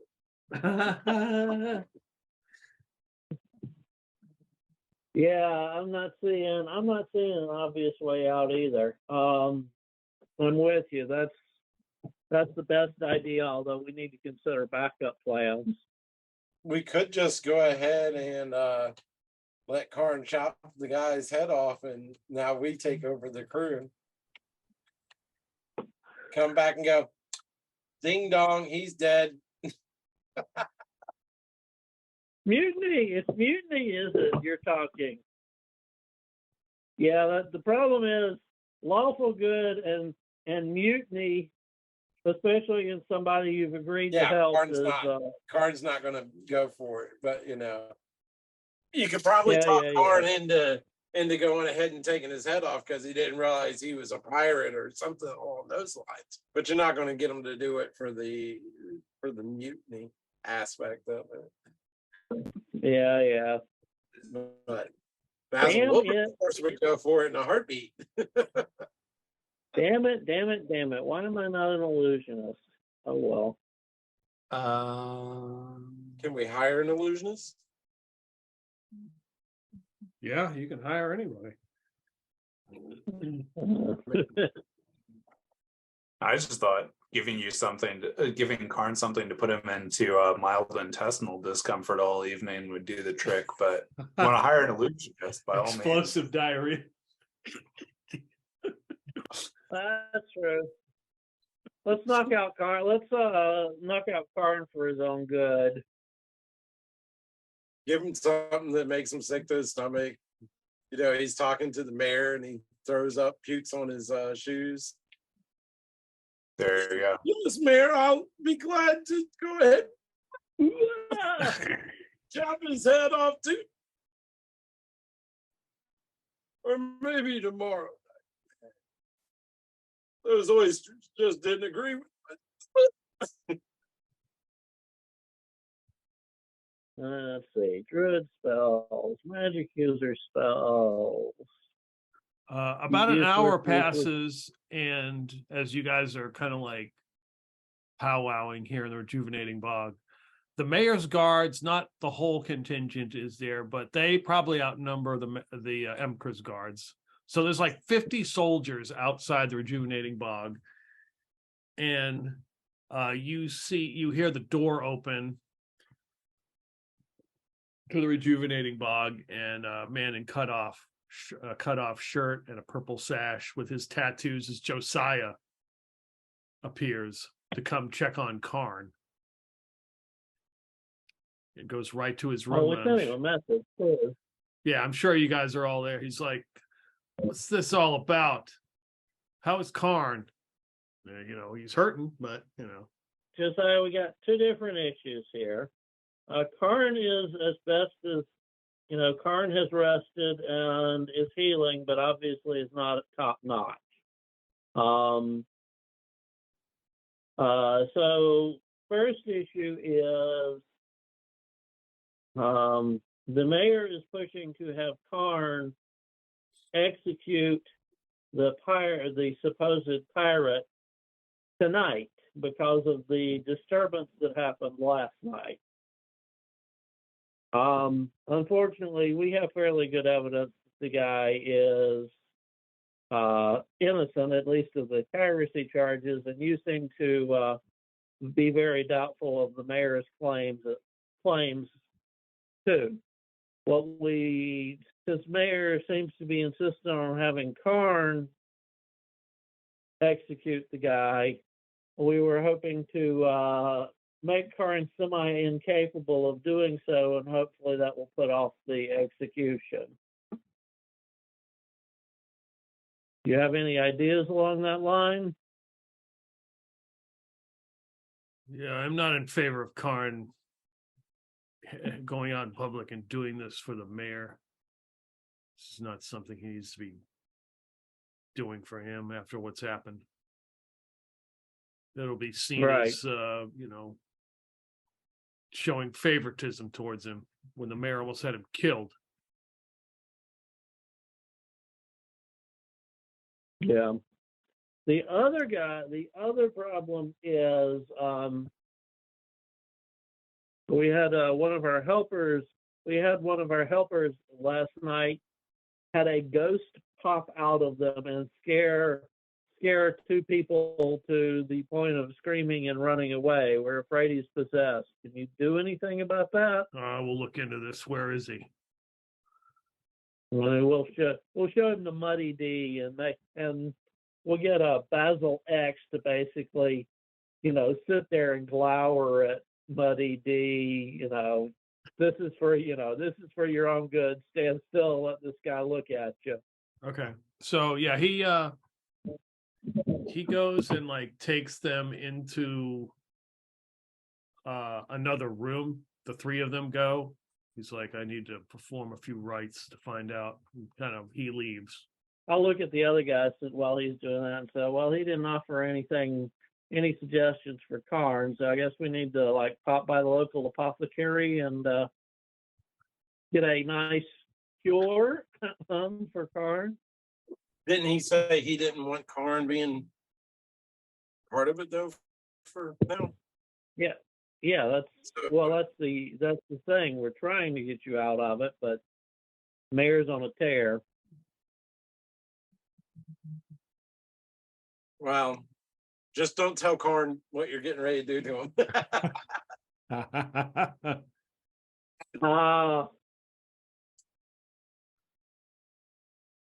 Well, the thing is, I mean, Karn knows, unless there's something I completely missed, Karn doesn't believe the captain's a pirate either. So, Sure. But plausible deniability is always the best course of action. true.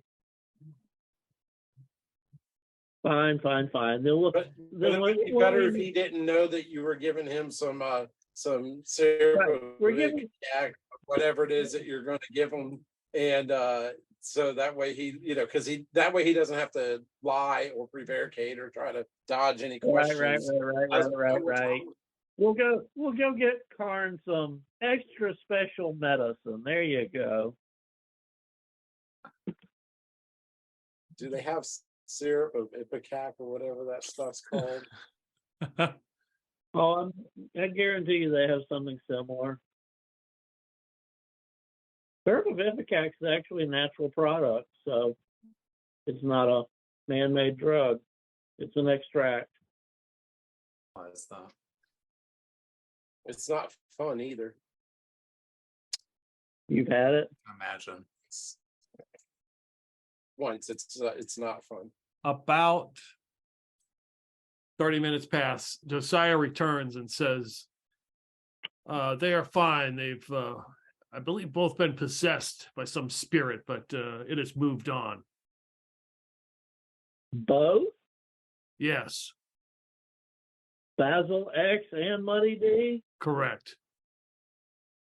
Oh, right. Because Basil was saying bury the body respectfully. Yep. Right. Damn it. Just a different reaction.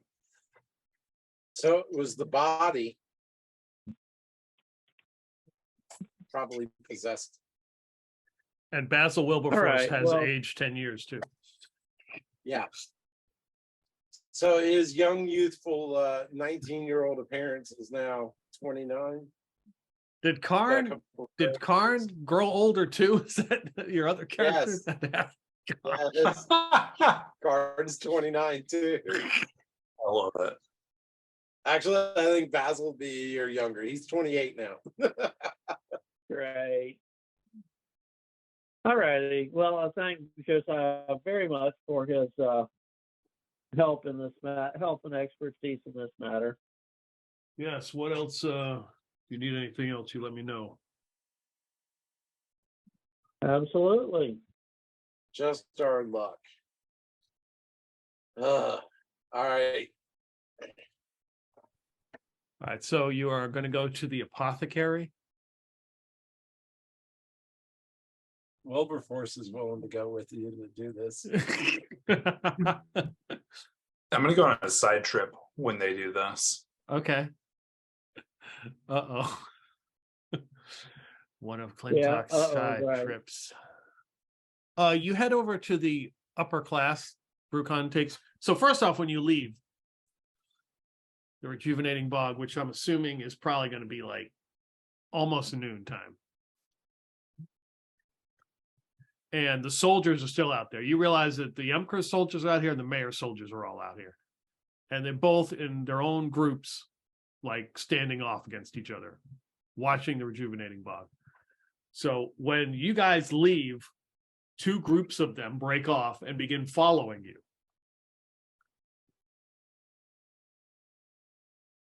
Because of course. you move through town to like the upper class, so kind of like where Remy lives and Camille lives, into that part of town where the upper class is, because there is an apothecary there. These groups still continue following you. And you know, there's a small little like set of shops. There's like a tailor and a baker and you know, some place that sells like luxury furnishings, like woodworking and stuff. And and there's an apothecary. Okay. Well, just to be clear here, Torjan is probably feeling like not getting his face in front of soldiers after last night. So Orion's going to be the one headed out. Orion's headed out towards the apothecary. Okay. Having been sort of filled in on the plan this morning. And Torjan's going to A, catch up on a little sleep, and like I said, B, not show his face in front of a bunch of soldiers after his antics last night.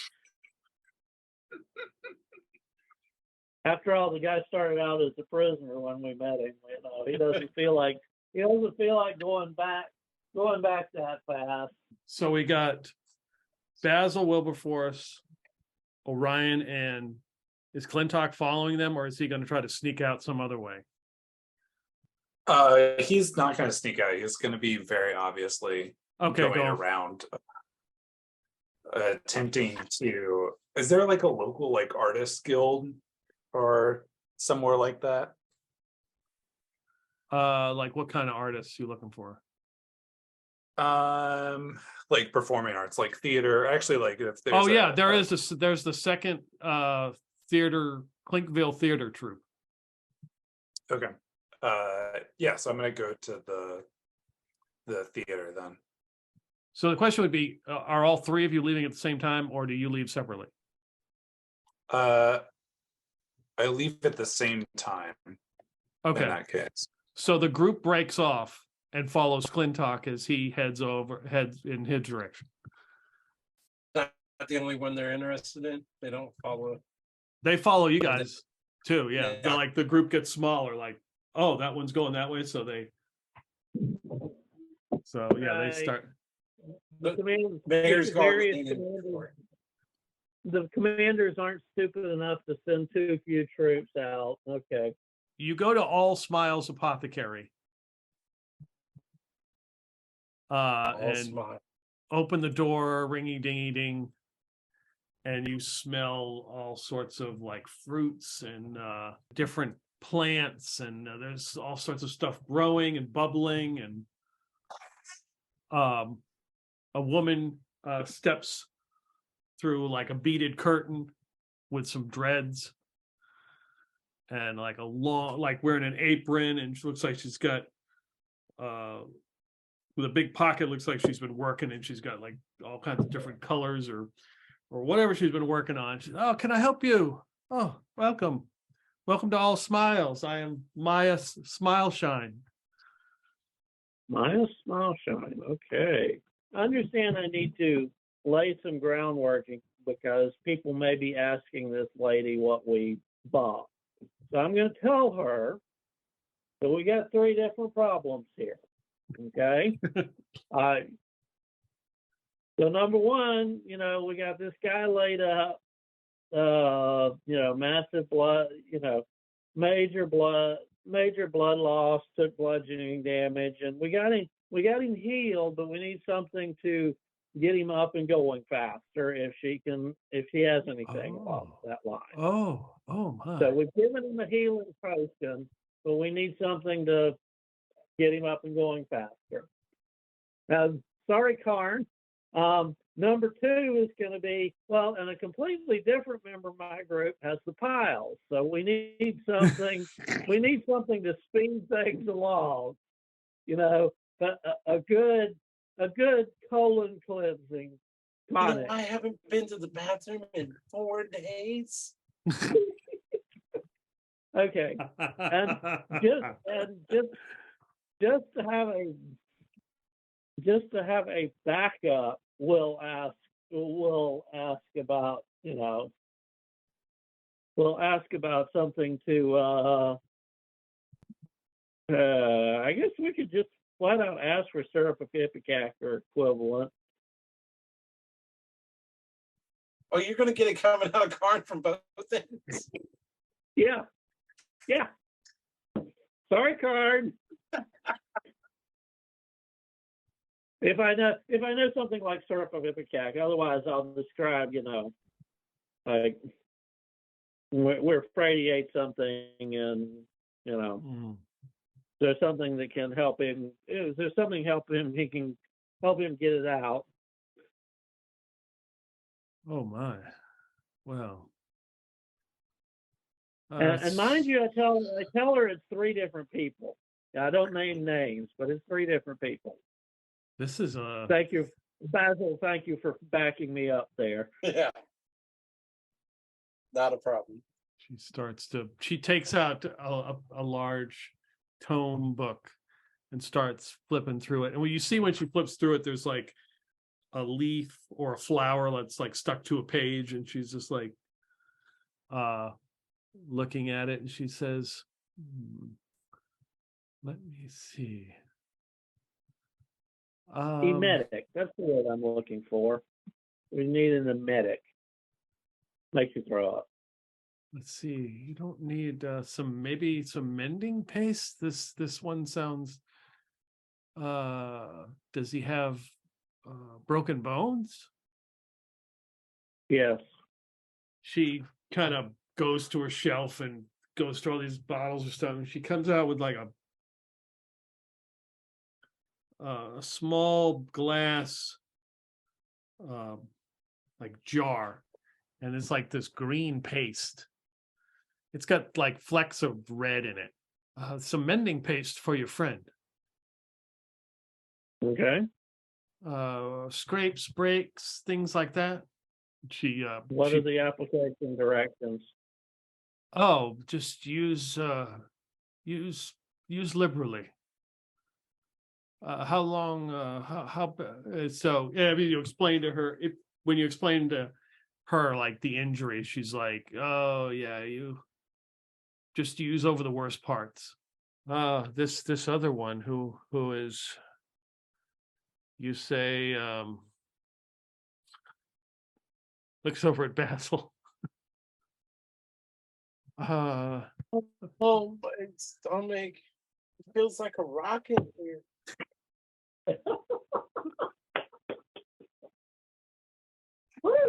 Thieves and stories. Oh well, answers itself, doesn't it?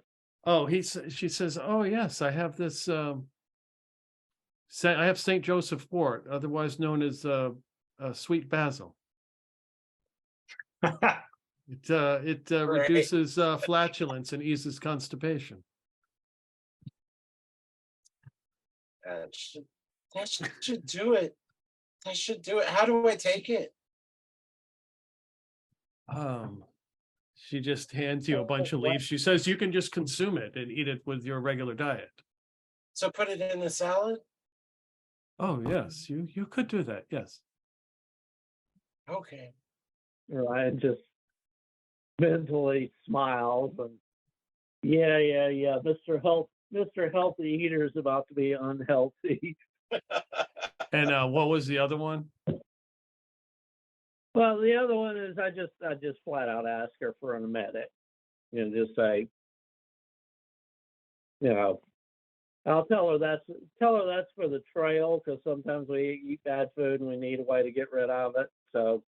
Oh right. So reaches up top shelf. She hands you this little tiny bottle, really really small. It looks like a clear liquid, but she shakes it up and you can see that it turns a little bit white, like it's separated. She says, "This is white snake root.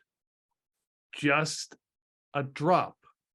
You just need a tiny drop, and it will move things along for you. Okay. Too much will kill someone." But she holds up the bottle. She says, "This is not enough to do that, though." Excellent. You've been most helpful. Oh, any time.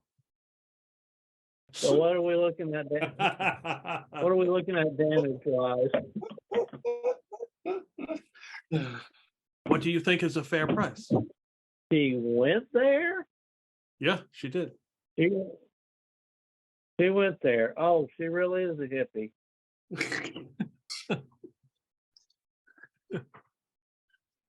I don't know. Ryan doesn't want to gyp. Ryan doesn't want to gyp the woman, but does the character have a decent way of making it? Yes. I'll sort of look at Basil and say, you know how to evaluate goods? Well, Is I that mean, a fourth level ability, thief, basically? I probably have some idea of how much things cost, right? Yeah, so the white snake root is probably 25 gold pieces. What else do you get? The Basil, the St. John's wort thing is probably gold piece max, because she gave you a bunch of it. And that paste is probably another 25. So probably, 50 gold pieces, 60 would probably be plenty. That one stuff isn't really expensive, but those other two, they seem pretty rare to me. They're probably worth quite a bit. 50, 60 golds, and she'll be pretty happy, I think. Good. You're helping me. Because I've been spending gold like water in this town.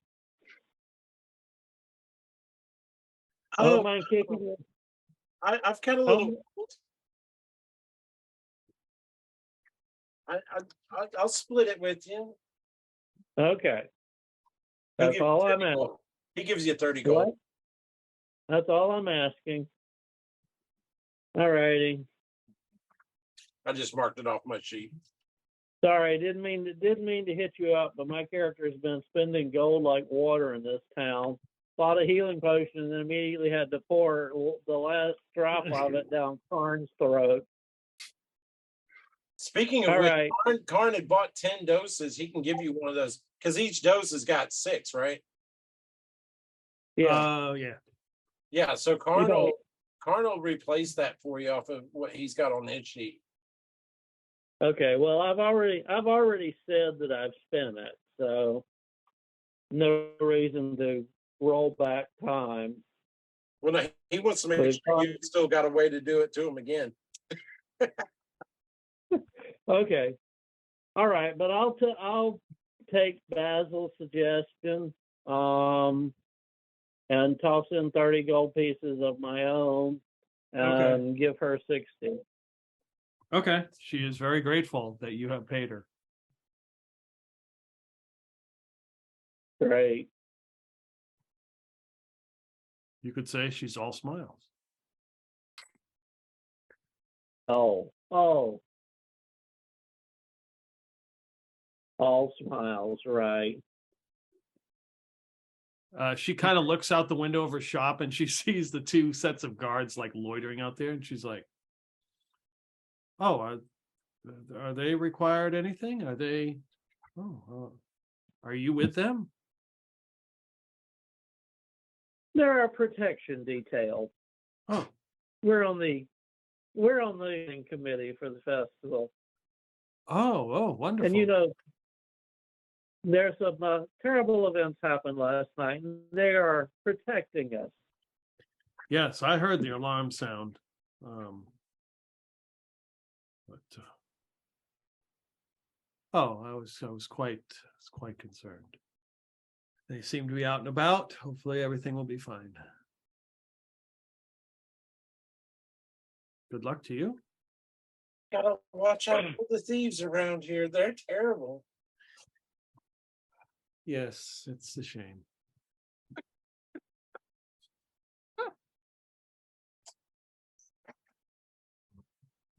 I probably should have tried to steal something from her.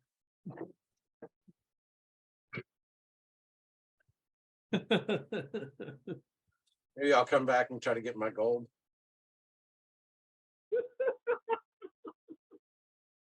Oh, you're a bastard. Oh, well. that's No, just I am my not. attitude. Basil is a bastard. Yeah. Basil's a bastard. So she says, well, good luck to you. Have a good day. Keep smiling. Oh, you're very much appreciate your services. This will make someone smile, I'm sure. Good. And you see, walks over And and she once gets I'm her out, tea. once I'm out of ear, what? She gets it. She like smiles and goes and picks up her tea and begins to sip on it as you leave. Once I'm out of earshot, I'll say, yeah, it'll make someone smile. Won't be the person getting this.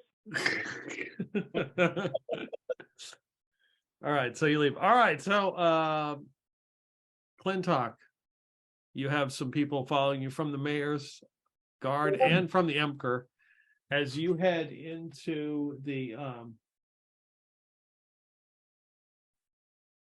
market district, which is close to the shore, to the second theater troupe, which is Clinkville. Yeah. So as I am like going through like the market district before I get to the theater, I'll start buying just like some random like fruits and like other food until I've spent about, I don't know, 3 gold pieces worth. That's quite a bit of food, right? Yeah. You could easily go by the general store, which you've been before, and he's got stuff like that. Yeah. When I walk out, I will attempt to hand it to one of the Accursed soldiers that are following me and say, well, if you're going to follow me around, at least make yourself useful. Okay. You hand them some fruit. It's like, is this for us to eat? What is this? No, it's my groceries. We can't be having meetings without food. Oh, God. Give me a 2d6 roll. Add your charisma. Clintock just has insane. Production's fucking insane. And So the one guy's like, he looks at the other two. He's like, you got room? It's like, I don't know. So you see them for like 2 minutes, like going through their pouches, having enough room. They have to divide it among all of them to carry all this stuff. They're like, hell with this. Okay.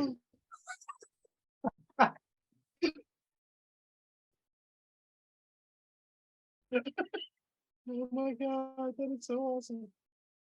well, thank you for your service. And then keep walking to the theater. Okay. All right, so you arrive at a building that looks like a warehouse. And you can tell that there's a fire going on inside, but outside is like a makeshift stage. And there's a small set, and there's like 7 people out there, and a man in like a big coat that's got like furs that go around it, and he's like, no, everybody, do it again. And they all get back in their places. And he kind of turns around, he sees, because he can hear you and your entourage arriving. He's like, looks at Entourage indeed. he's clearly an elf, and he's looks at you and, can I help you? I was just here looking for some entertainers. I'm part of the party planning committee you might have heard of. Oh, yes, I have heard. We have submitted our performance ideas to Kanyashenti. He said that you would be reviewing them. Well, yes, we will definitely be reviewing those, but I wondered if you had any members of your troupe that would like to participate in the feats of style. Oh my, feats of style, yes. there's a few that right off the top of my head I could think of that would be excellent candidates for this event. Yes. Well, here's a gold piece, and I'll flip him a gold piece Yeah. and say, well, make sure that they are in attendance and that they register for the competition. They will be put pockets. They certainly will be in attendance, my good sir. And do you have an idea for what your play performance might be that evening? Oh. Well, we were going to do the life of a Lich Queen, but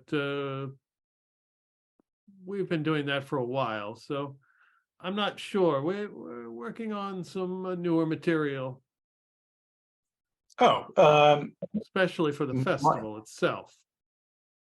Might I add some suggestions? He walks over to his stool that he has, been sitting on, and underneath his stool is a small little book, and he pulls it out. Yes, I would gladly like to hear it. You're a committee member, I assume.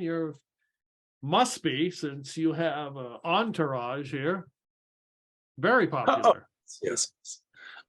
You might have heard about some of the crime happening in town.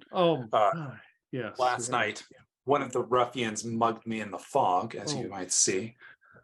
Ooh. Yeah. So, anyways, they're here to watch me.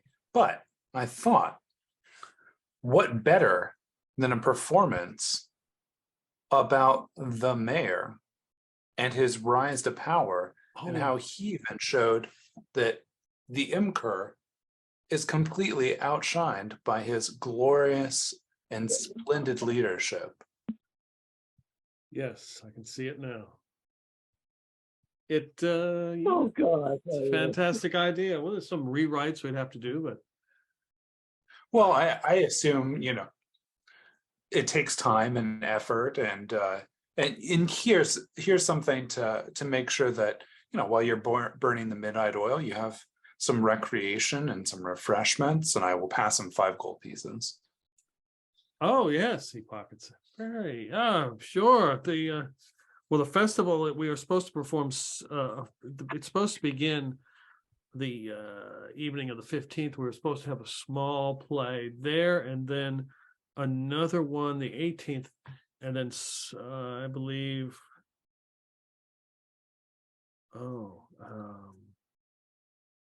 there was another play. I think there was 3 separate acts, but we could lead with this. I think we could get something done. We a couple of days. We are improv artists, professionals at our craft. Yes. I have no doubt in your skill, for you appear to be the finest of Clinkville's theaters. Oh, we have been told. Yes, we just got back from Brookshire. Rousing performances there, sold out. But yes, I know the mayor's rise to power very well. I think it'll be a great opportunity. That is all I had. I look forward to your troops' performances, and also that some of your members might enter their competition. Yes, I will get on that. Very well. And you are. Oh, I am Clintock. Yes, that's Clintok. Yes, he writes it in his little book. And please pass on our discussion to the cognoscenti, and by all means, that we were amicable to what your suggestions were, and he does have a lot of weight here in Clinkville, and his favor is very important. It keeps the funding for the theater troupe going. It keeps our performances going. So yes, one must stay in the good graces of the cognoscenti. Yes. Well, I thank you once again, and And I bid you adieu. oh, yes, and stay safe out there and be careful.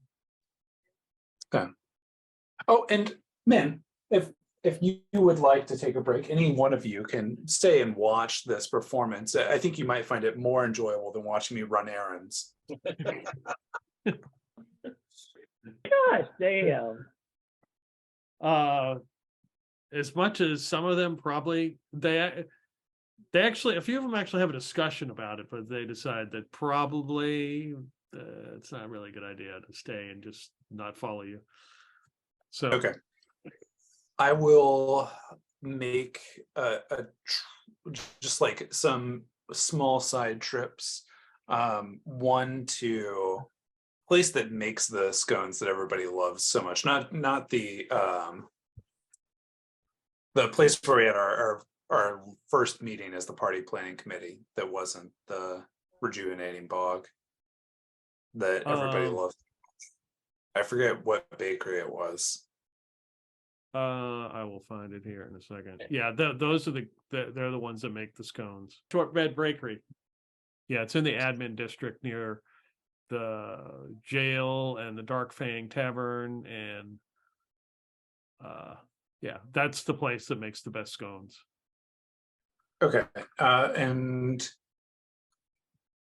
is there a smith, like a place where there are several smiths or anything? There is the Forged Forever, which is at the docks, and that's a smith there. I think, and I'm pretty sure you've been there. Okay. Those were the Yeah. I'll just make a quick stop by there, not anything long or anything like that, and just recommend that they are sturdy looking fellows and should enter the feats of strength competition. Okay. Yeah, the dwarves there. It's like, I'm getting in on that arm lesson since I lost it last time to that big armed guy. Oh, yes. Basil, he is quite the force to be reckoned with. When I get to the bakery, I will buy just like a handful of scones, but then I will ask how much for a scone for each of my entourage. A scone for each of your entourage. Probably a gold piece would get you enough scones for your entourage. Okay, so I will buy a scone for each of them, and whatever to buy just like a handful of other ones. Yeah, for my own personal consumption and for handing out. And I will then turn back to them and say, I bet, since we've been running errands all day, you, much as I, are a little bit hungry. So I bought everyone scones. We can sit down and enjoy them for a little bit, or you can follow me back to the hotel now. Doesn't matter to me. Up to you. So at the Shortbread Bakery, there's always a line. So you actually have to wait like 20 minutes to get your scones, and they wait in line as well. And they have to smell the fresh and see everybody walking out with all the food. So that's really whet their appetite. So they are like delighted that you have purchased these scones for them. And they scarf them down immediately because they've been sitting out here and having to smell and watch everybody else walk by with all these fresh baked goods.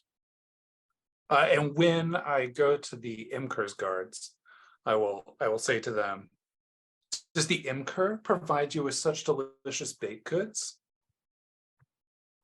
One of them says, we are provided provisions. Sometimes the high officer will bring fresh baked goods, but we kind of look at each other. That hasn't been in a while. Oh, that's unfortunate. I mean, you guys do such a great service that it seems a shame that you would be short-shrifted so much. Kind of look at each other like, yeah, you got a point there. Anyways, for you boys, I'll put in the good word with the bakery, and for let's say the next I don't know 5 days, you can show up and you can get a scone on me. They kind of narrow their eyes at you like, what are you, what? A scone on you? Yeah, as an outreach as part of the Festival of Light, the party planning committee. I'm sure you will have to be on extra duties and things to make sure that everything goes down safely.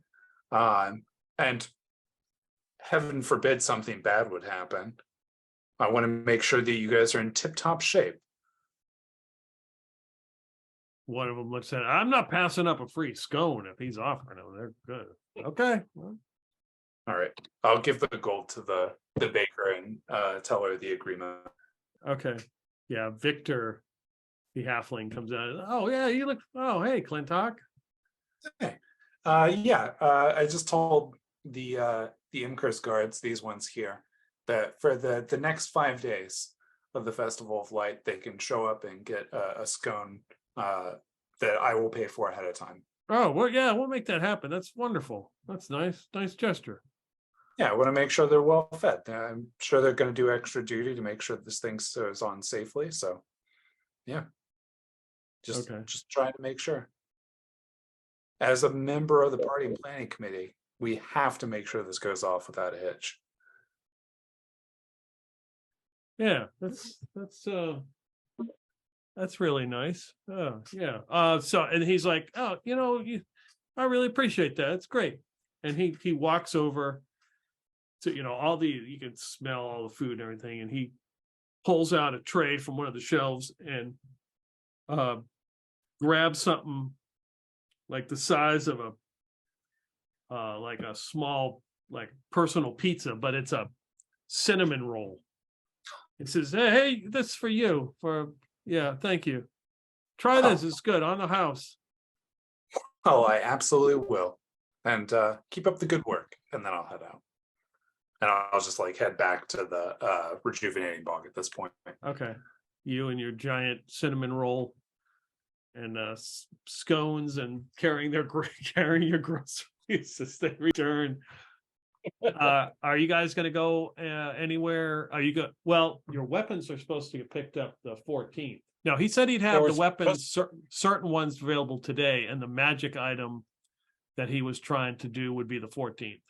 Okay. I think Karn would have probably tried to take breakfast to the guys at the guard gate because he's been in the habit of doing that, and see if anybody follows him as well. Oh yeah, they would. Yeah, they couple break off and follow you. You head up to the jail.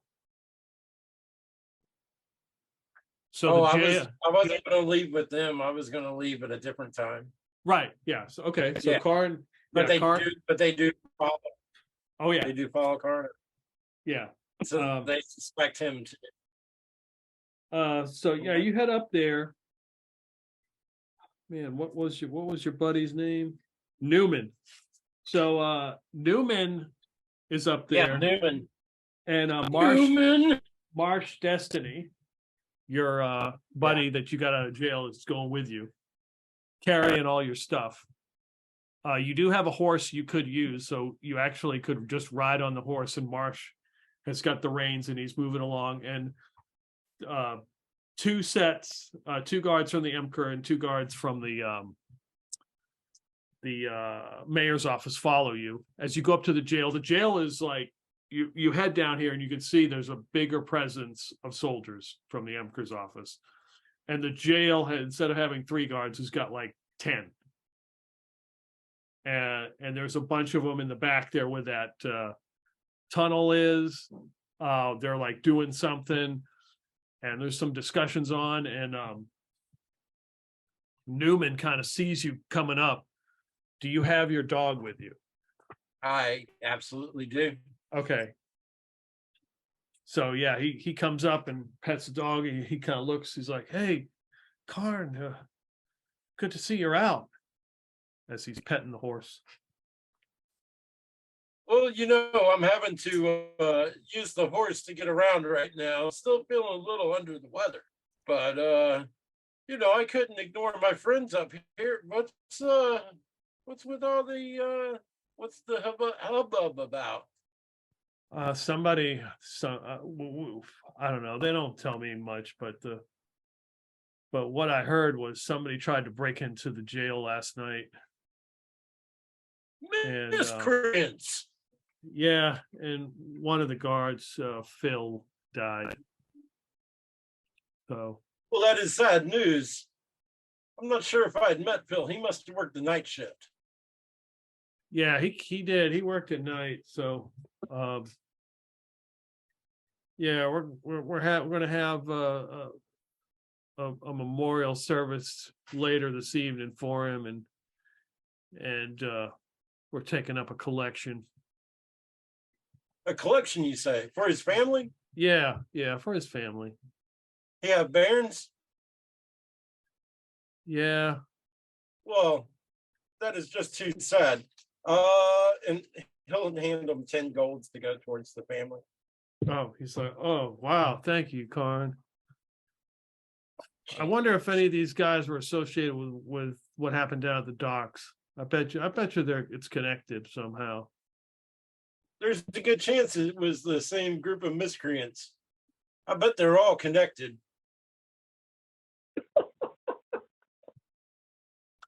Yeah, probably has something to do with the damn mayor.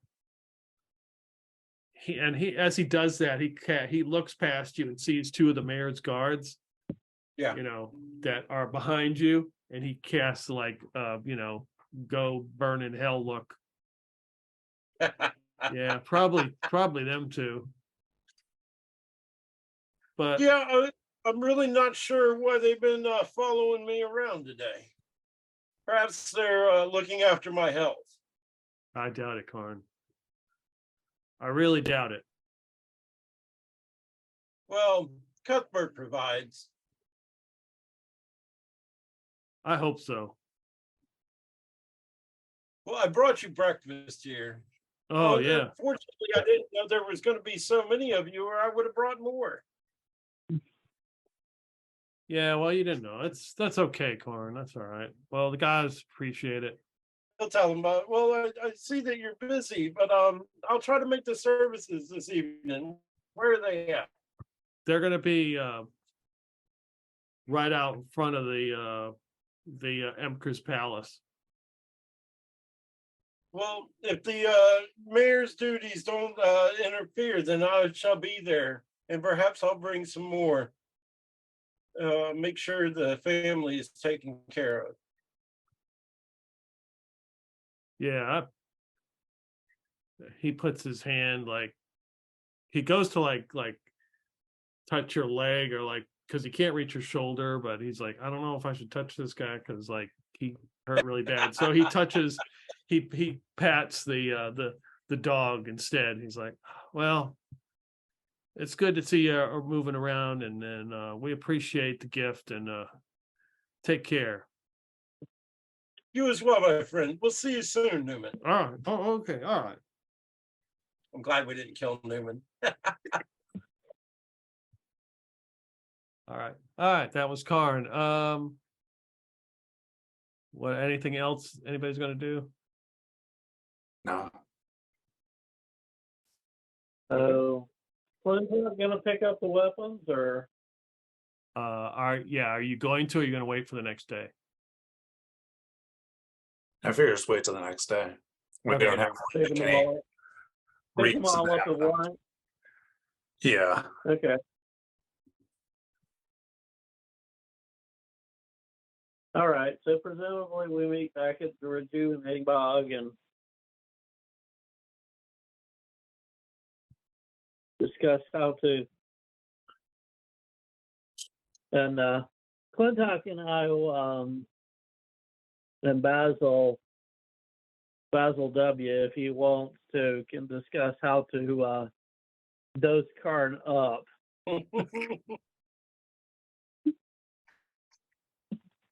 I'll explain what I got and what it's supposed to be able to do. I figure we are actually going to have to give him I figure we are actually going to have to give him the taste, because if the Accursed guards follow up on our stories, then that will look consistent at least. But we'll he will get the rest by accident, as it were. And I will look at Basil W. and say, you mentioned the salad. Oh no, you want me to eat it too? No, Oh, Carn's the only one who eats healthy food like that. yeah. If we mix it into a salad and we bring it to him for lunch, he'll never know. Seems Yeah, like well, the right course of action to me.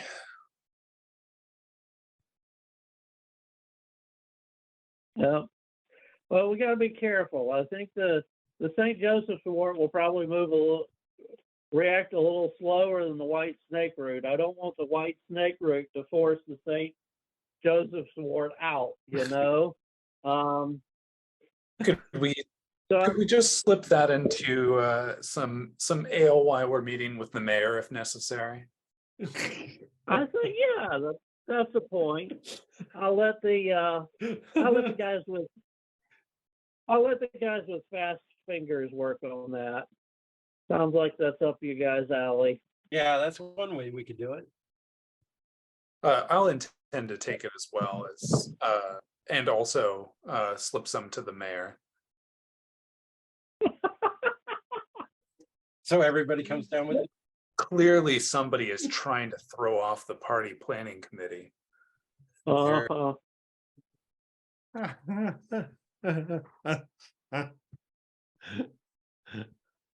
Oh God, you gonna dose us too? Oh no, only a few of us. I'll set it up so that only a few of us manage. Okay. All right. Oh, this is going to be great. Because Orion is thinking about truth serums now, thanks to the little crap that's happened this morning. He will sort of, darn, I accidentally left these leaves and this other stuff out. It would be a shame if they would, vanish when I came back in the room. So Orion, if he's ever in truth serum, can say, "Hey, I put him on the table. Hey, I put him on the table. Don't know what happened to him after that." Yeah. When he leaves, Sorry, I'll steal them. Basil takes the hit and lifts them. Okay. And Orion will take the paste to Karn's room and have what's his name? With Marsh Destiny. Marsh. Give Marsh Destiny. Yeah, give Marsh Destiny instructions on how to use it on Karn. Okay. Karn's back already. He's outside playing with his dog. He's Ryan will go. figure out the dog's name. He hasn't. He tells everybody. He's like, dog hasn't told me what his name is yet. Karn, you're supposed to be taking it easy. I'm merely throwing a stick. All right. Well, we got something that's supposed to help you here. Something to help. Help with what? Get you on your feet faster. What kind of administrations are these? There was this wonderful lady at the All Smiles Apothecary. And it said that this would help with your broken bones and the blood loss too. Did she know? Well, let's do this post haste. What do we need to do? All right. Well, I'll let Marsh Destiny do his job, but Karn can Okay. hear the instructions too. Okay. Yeah. So, yeah, you Well, back in your truly, room. Orion, you are my best friend, and you are always looking out for my interests. Whatever would I do without you? The answer would be have a good evening later on. But okay. Karn, I just want the best for you. I want to see our doughty warrior, as usual, taking the lead and slaying evil as he wants. Very well, friend. Cuthbert will provide, as always. Why, he provided me with you. I hope you feel really bad about doing this to Karn. So Marsh is going to apply that the paste. It's like a green pasty stuff on like the worst parts of your cracked ribs and stuff. So he puts that on there. To help healing and make it feel better. So you guys plan on doing anything else before? We don't have that much time, do we? I mean, the mayor said he would come for us this afternoon. Right. It's getting close to evening. The bells have not gone off from the towers. As the soldiers are still outside making their little camps, and just as the sun is beginning to set, the bells begin to go off, and you see a group of soldiers show up, and they change as well. All right. The mayor arrives. I got a question. Go ahead. As far as prep goes, and this is for Orion since he has the control water item. Will it do things that are mostly water, like ale or wine? Yeah, I would say so. Mostly water. Okay. Yeah. Okay. I'm going to be taking it with me. That way, hopefully it's one way to cause a distraction, for example. Nice. Definitely. Yeah, we'll get there. Never mind. What? Oh, I was gonna say about like the salad issue, but we'll get there once the mayor gets here. We'll start eating, what have you. You probably already dosed Karn at lunchtime, didn't you? Oh yeah. If we had lunchtime in between, then definitely. Yeah, because the St. John's wort's going to take longer to take effect because it has to go through to start its work. Yeah. The emetic just has to hit the stomach. Right. The mayor arrives just as the shift change has happened with the soldiers, and an entourage of various people showing up at the rejuvenating bog. And he comes in, he's like, Karn Stone, as he like announces in the lobby.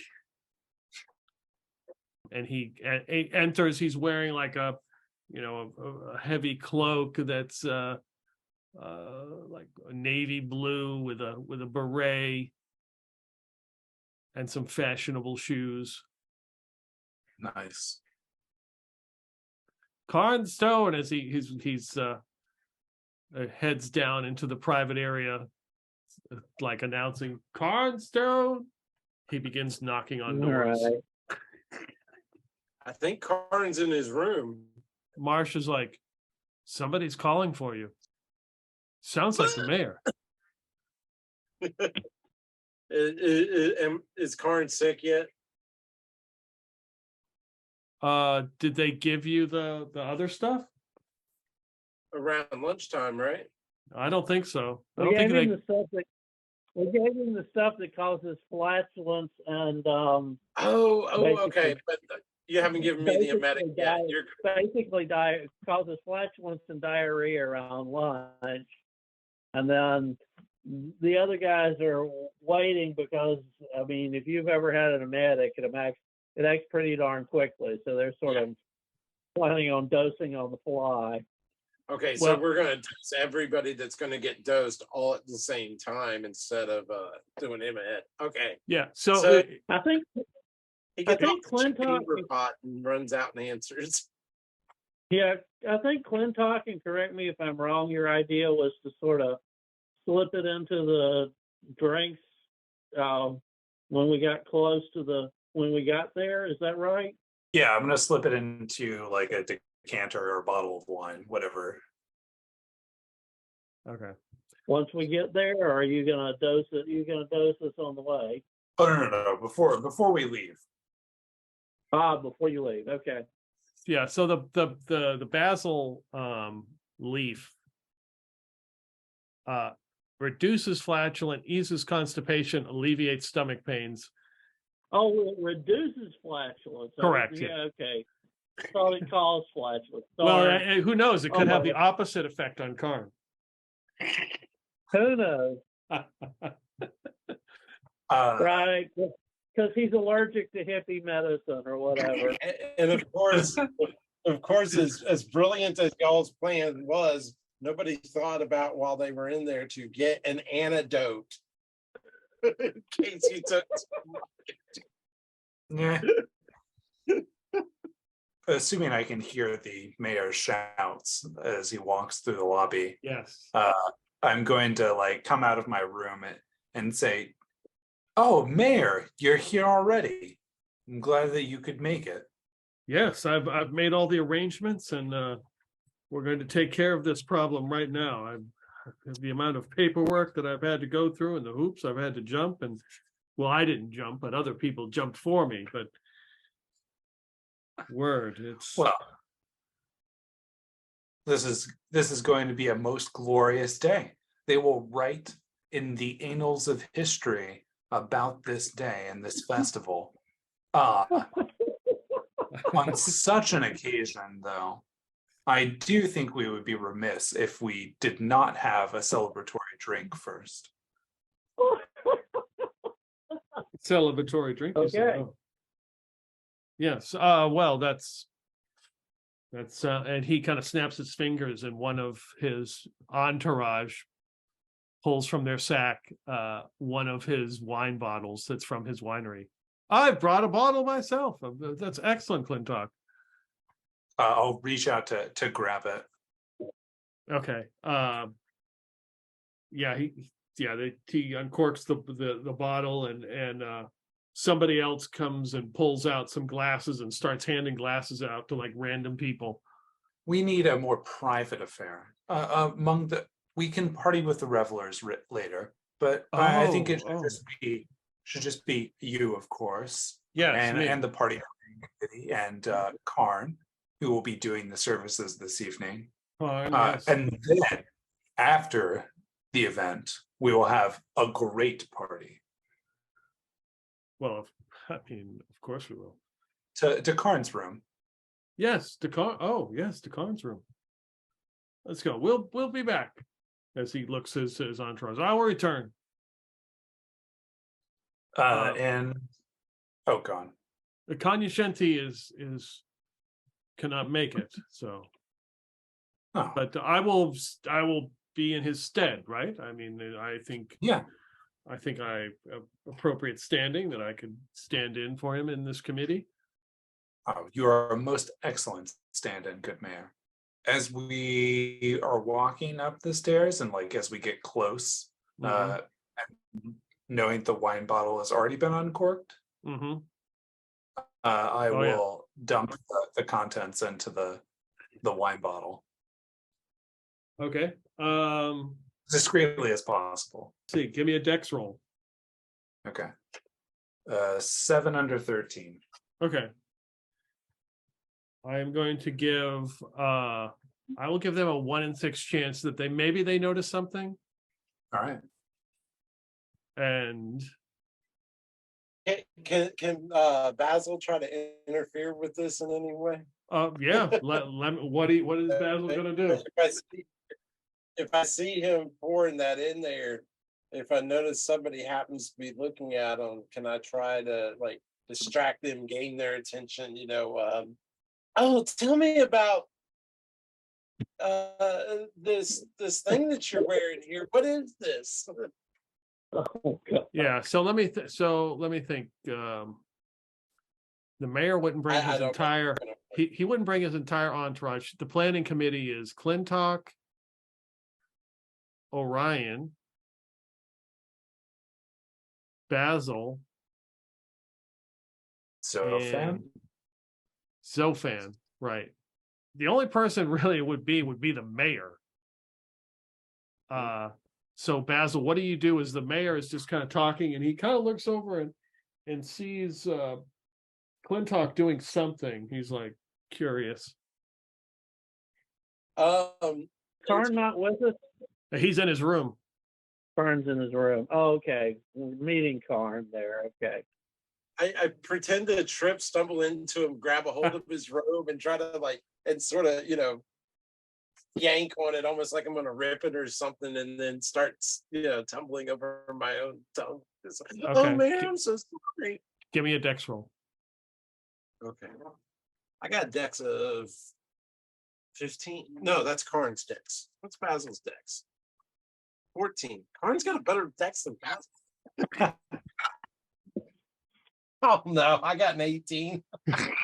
Or is that a 13? I think that's an 18. Yeah, that's an 18. So you see this and you're like, oh shit. And you go to distract the mayor and you step like right on those nice shoes he has and like grab that navy blue coat and you hear as you like rip like the side of it comes off and he's like, what? Basil, Mayor, what? I'm so sorry. I'm such a clumsy fool. My mama always told me that I was going to be the death of me one of these days. Have you been in the libations early? Are you drunk? I mean, a little bit. It's just such a wonderful day that we've got planned today. Oh, I just wore this for the special occasion now. And my shoes, look at these. And he points at his nice, stylish shoes who have a scuff mark on them. Oh, I can take them right away and get them cleaned up and repaired. Give them to me now, and I'll have it done just as quick as can be. And what footwear attire shall I have instead? Oh, you can have mine, my battered boots. What is Basil's footwear? Probably not very great, because he's kind of an unkempt human. He's got that. Yeah, he smells bad too, so his feet probably don't smell that great either. Give me a 2d6 roll. Add your charisma. Oh, yeah, what charisma? 10. He's like, oh, those. Or maybe those, Karn has something. Those might fit. No, those look very. Those Bohemian, I think is the word. Oh yeah, and they're so comfortable too. And They, the smell just comes off. It's like, oh, I yes, let me try them on. He like, what are they, like sandals or something? Probably. He puts them on. You can smell them as soon as Basil takes them off. He removes his shoes and hands them to you. Oh, well, I don't know about the coat. It needs to be fixed now. Oh, surely there's a tailor nearby. If there's a tailor, yes. If you have one you prefer, and I'll pay for it. Yes, he takes off the coat and hands it to you. Hand it to somebody in the front there and tell them to get me another coat. The shoes, however, I think that I'm growing to like them already. Basil just lost the shoes. Oh God, the guy's a foot fetishist. I love it. So they go into Karn's room. Now downstairs to get the stuff fixed. Yeah, I go out there and they look at the coat and they're like, oh man, okay. You gonna do anything to the coat before you give it back? Well, I mean, on the way down, I'm checking the pockets. Okay.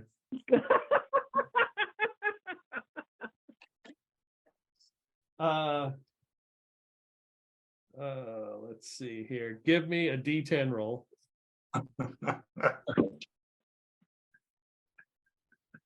4. All right. You find 4 platinum pieces. Okay. I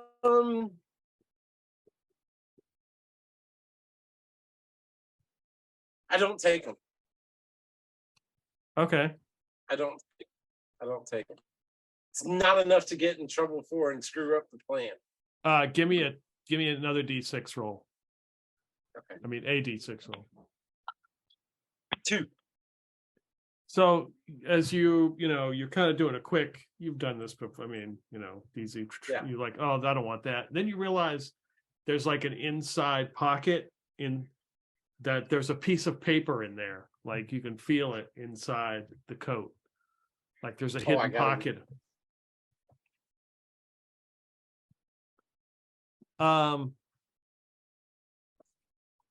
So you pull it out and it's a note. It's written in. Yeah, you've seen this language. It's written in giant. Okay. He deciphered the last one like that. Yeah.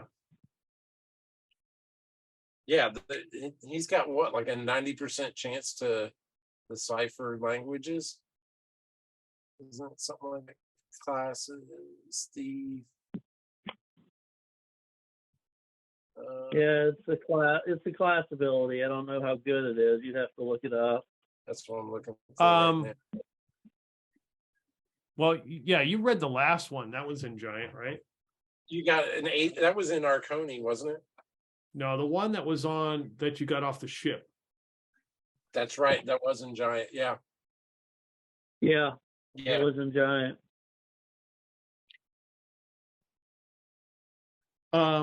It says, I will be in town soon to help deal with your problem. And it's signed Baruch.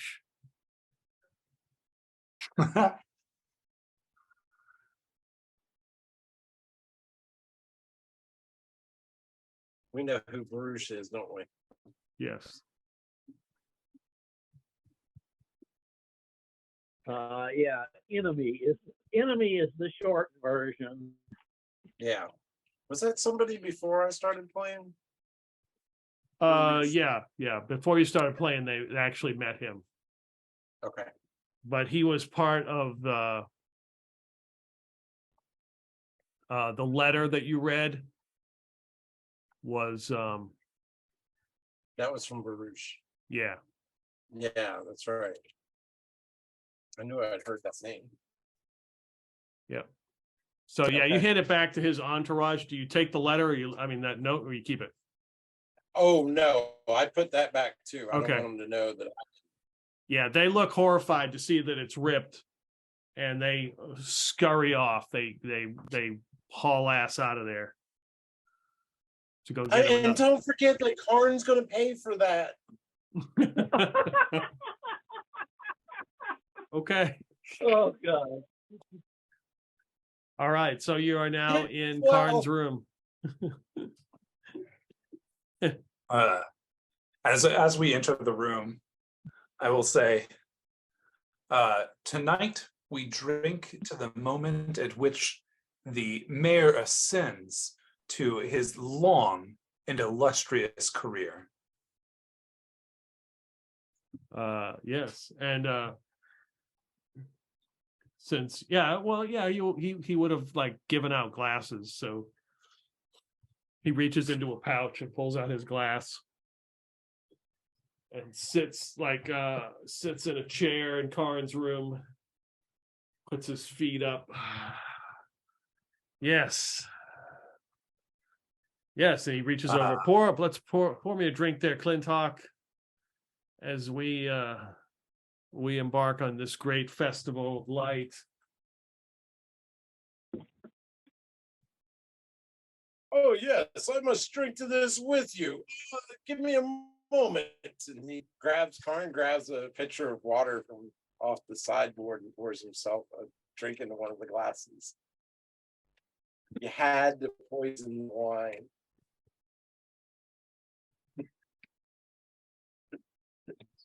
Karn, you would not insult our guest by turning down his own wine. This is out of his vineyard, the special blend.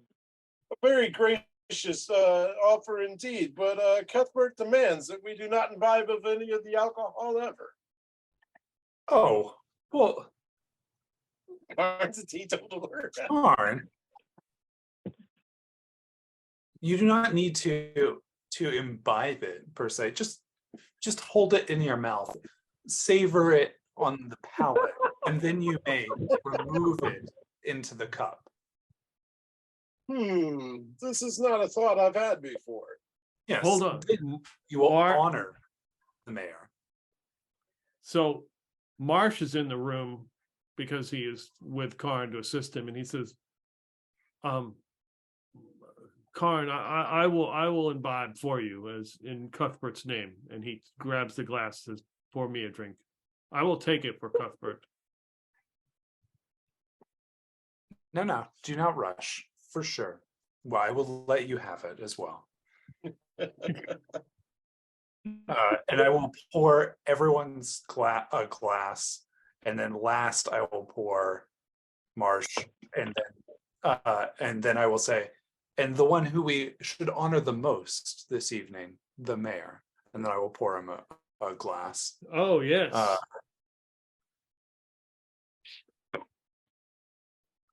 And I will say, and now we toast, and then toast and wait until the mayor has taken a sip or has started drinking, and then I will start drinking the same. So yeah, in the aroma of feet and dog in this room, the mayor is very appreciative of this sentiment, and he takes a sip and then chugs it in classic fashion. I'll do the same. Very refreshing. Yes. Orion will drink, but he's not so sure why the hell these two are throwing it back. You don't do that with good wine. Karn says, well, perhaps I'll give this the try that you suggested. And he puts a little tiny bit in his mouth and he rolls it around and he goes, but you enjoy this. I will say over to Marsh, drink up, boy. Oh yes, That's yes, up in to Karn, Cuthbert's but name, and drink. he starts drinking it. Oh yes. Now Karn's taken a vow. That's why he doesn't do it. He's vowed not to drink or swear or any of the vices. That's why he's like that. But it's that's for those who are taking holy orders. Nice. Darn, too bad we didn't know that previously. Oh well. Yeah, it happens. No, I mean when we went to the sailor's seduction, he got water. Remember? Yeah, I just forgot. Yeah, but he did. Yeah. Okay. Yeah, but he didn't do his loud announcement of I don't touch this crap, or at least I don't remember it. No, well, he was trying to talk the others into not drinking. Remember? Yeah. This will do. It's fine. It's an extremely ironic moment where we're trying to poison Karn and he's going to be the one who doesn't get poisoned. I mean, the taste in his mouth might have been enough to do it. Yeah, we'll see. But I mean, it's just amazingly ironic that that's the case,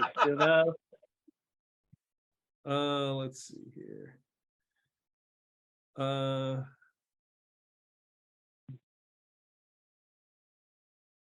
Oh, okay. I thought there was a save versus.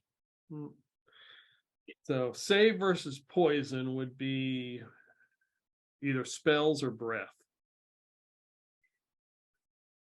Is there not like is death / poison?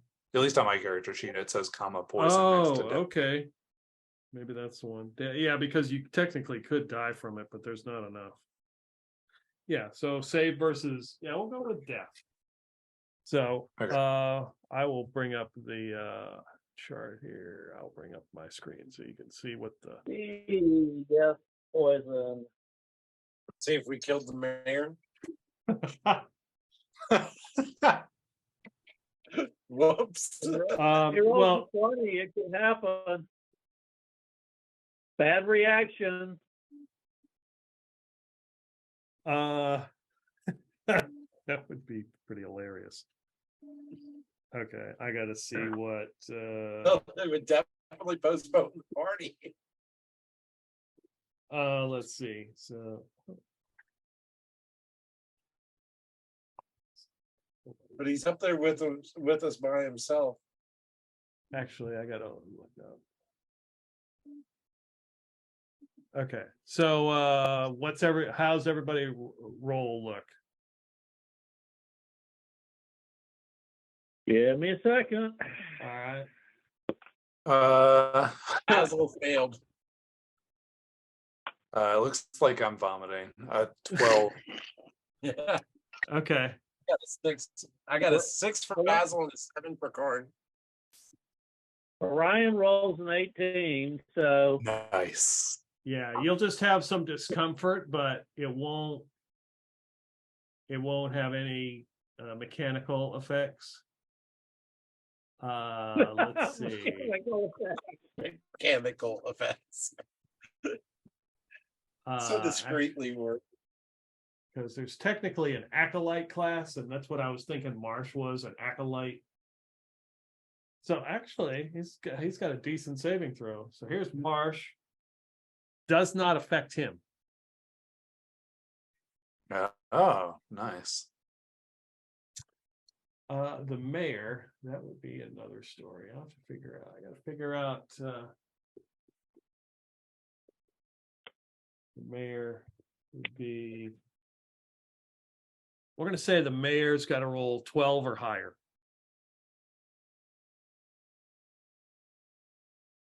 As you see, he has rolled an 11. Cha-ching.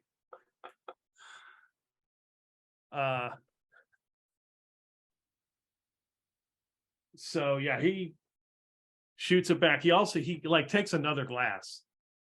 Oh, He drinks it. He requests a second one. Oh, I definitely poured my second one. Okay. And he has failed that one as well. oh god. I rolled a 4. So yeah. So how long is this meeting going on? Long enough for the effects to kick in? Basically, yeah. So as we all seem very anxious to do the execution tonight. Well, I'll be talking through all of the plans that I had went through for the day, and the fact that I had talked to the playwrights and commissioned them a new play in honor of the mayor, and started asking him for like details he would like included in the play. yeah, the mayor's just like very excited about this this whole idea that they're going to perform this thing, and he's like, oh yeah, a little bit. It's definitely warm in here. I mean, so everybody, so if you failed, everybody roll me a D8 twice. Don't add it together. Just Gotcha. Separately. All right. So, and the mayor, I'm going to roll for him.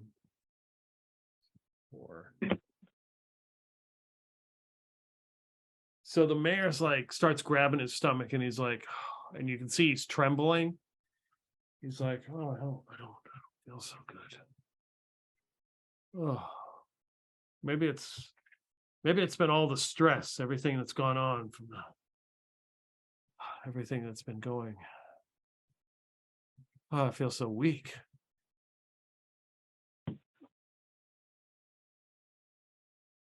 I got a 6 and a 1. So yeah, you get the trembling as well. And you're kind of you kind of get in a stupor where you're just like, and he's talking to you and you're talking to him and they're like, Basil we got 1 and different. a 4. what? Basil got a 1 and a 4. Yeah, you have trembling and weakness. I'm not feeling great either. Ugh.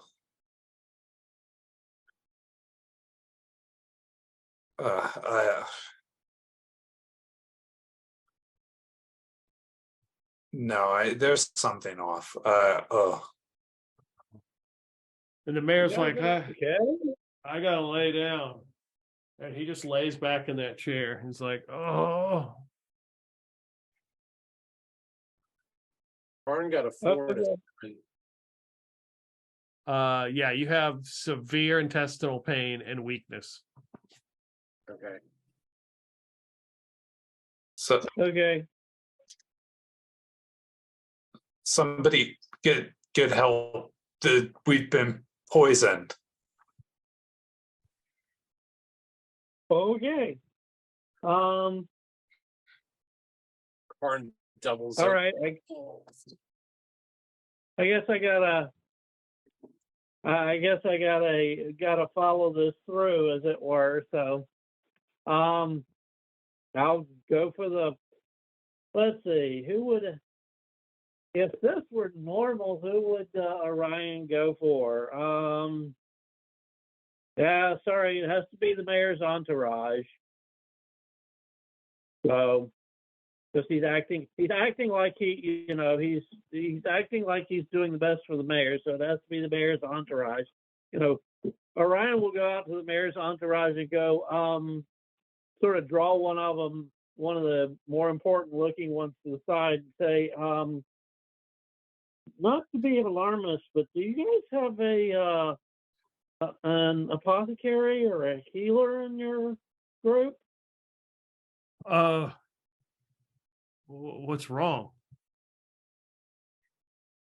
Several of the planning committee seem to be feeling very bad. I don't know what's going on, but it's laying them out. Yeah, they rush into the room. They just like rush past you and start running. And they open the door. They're like, what's that smell? Mayor is, and he's like, oh, the pain. And he's like in a stupor, and a couple of his entourage pick him up. He's like, we must return him to his manor.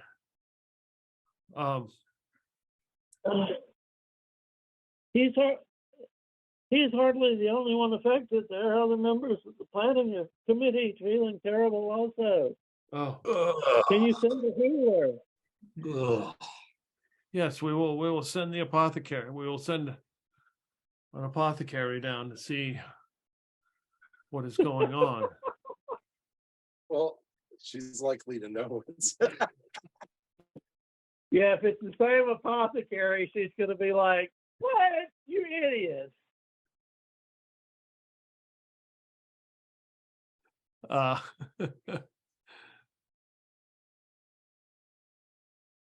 So yeah, they carry the mayor out of there, and there's whispers that maybe this was done by the Emker, Uh-oh. Yeah. or it was Yeah. done by Why am I playing a bard? Why am I playing a bard? That's the best. That's one of the best outcomes. I should have suggested that. Damn it! I need to get more creative. But now that it's been aired, he will. Orion will do the revert. Will do the reverse. The reverse accusation.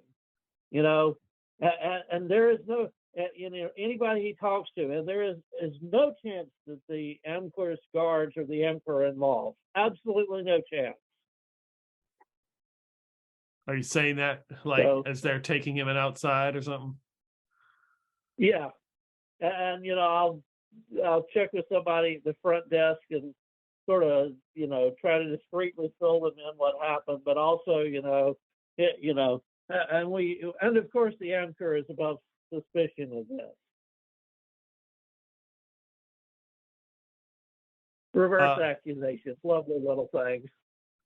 So they hurry and take the mayor out. There's a big commotion outside as the guards who were following you are shocked to see the mayor come out, and then they see Ryan say this, and then they start to get irritated. And you see one of them start to draw their swords and point at the Emperor's soldiers. And the Emperor's soldiers point and start drawing their swords, and we can stop right there. Nice.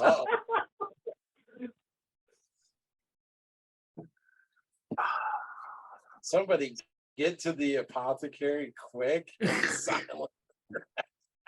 No, slow as possible. Never to the apothecary is the best solution here. Well, there's a good chance there's more than one. Oh yeah, good point. I appreciate it, guys. If I don't see you, have a safe holiday and Happy New Year, and we'll pick it up next month. All right. Thanks for Sounds running the good. game. All right, take care. Take care. Bye everyone. All right. Yep.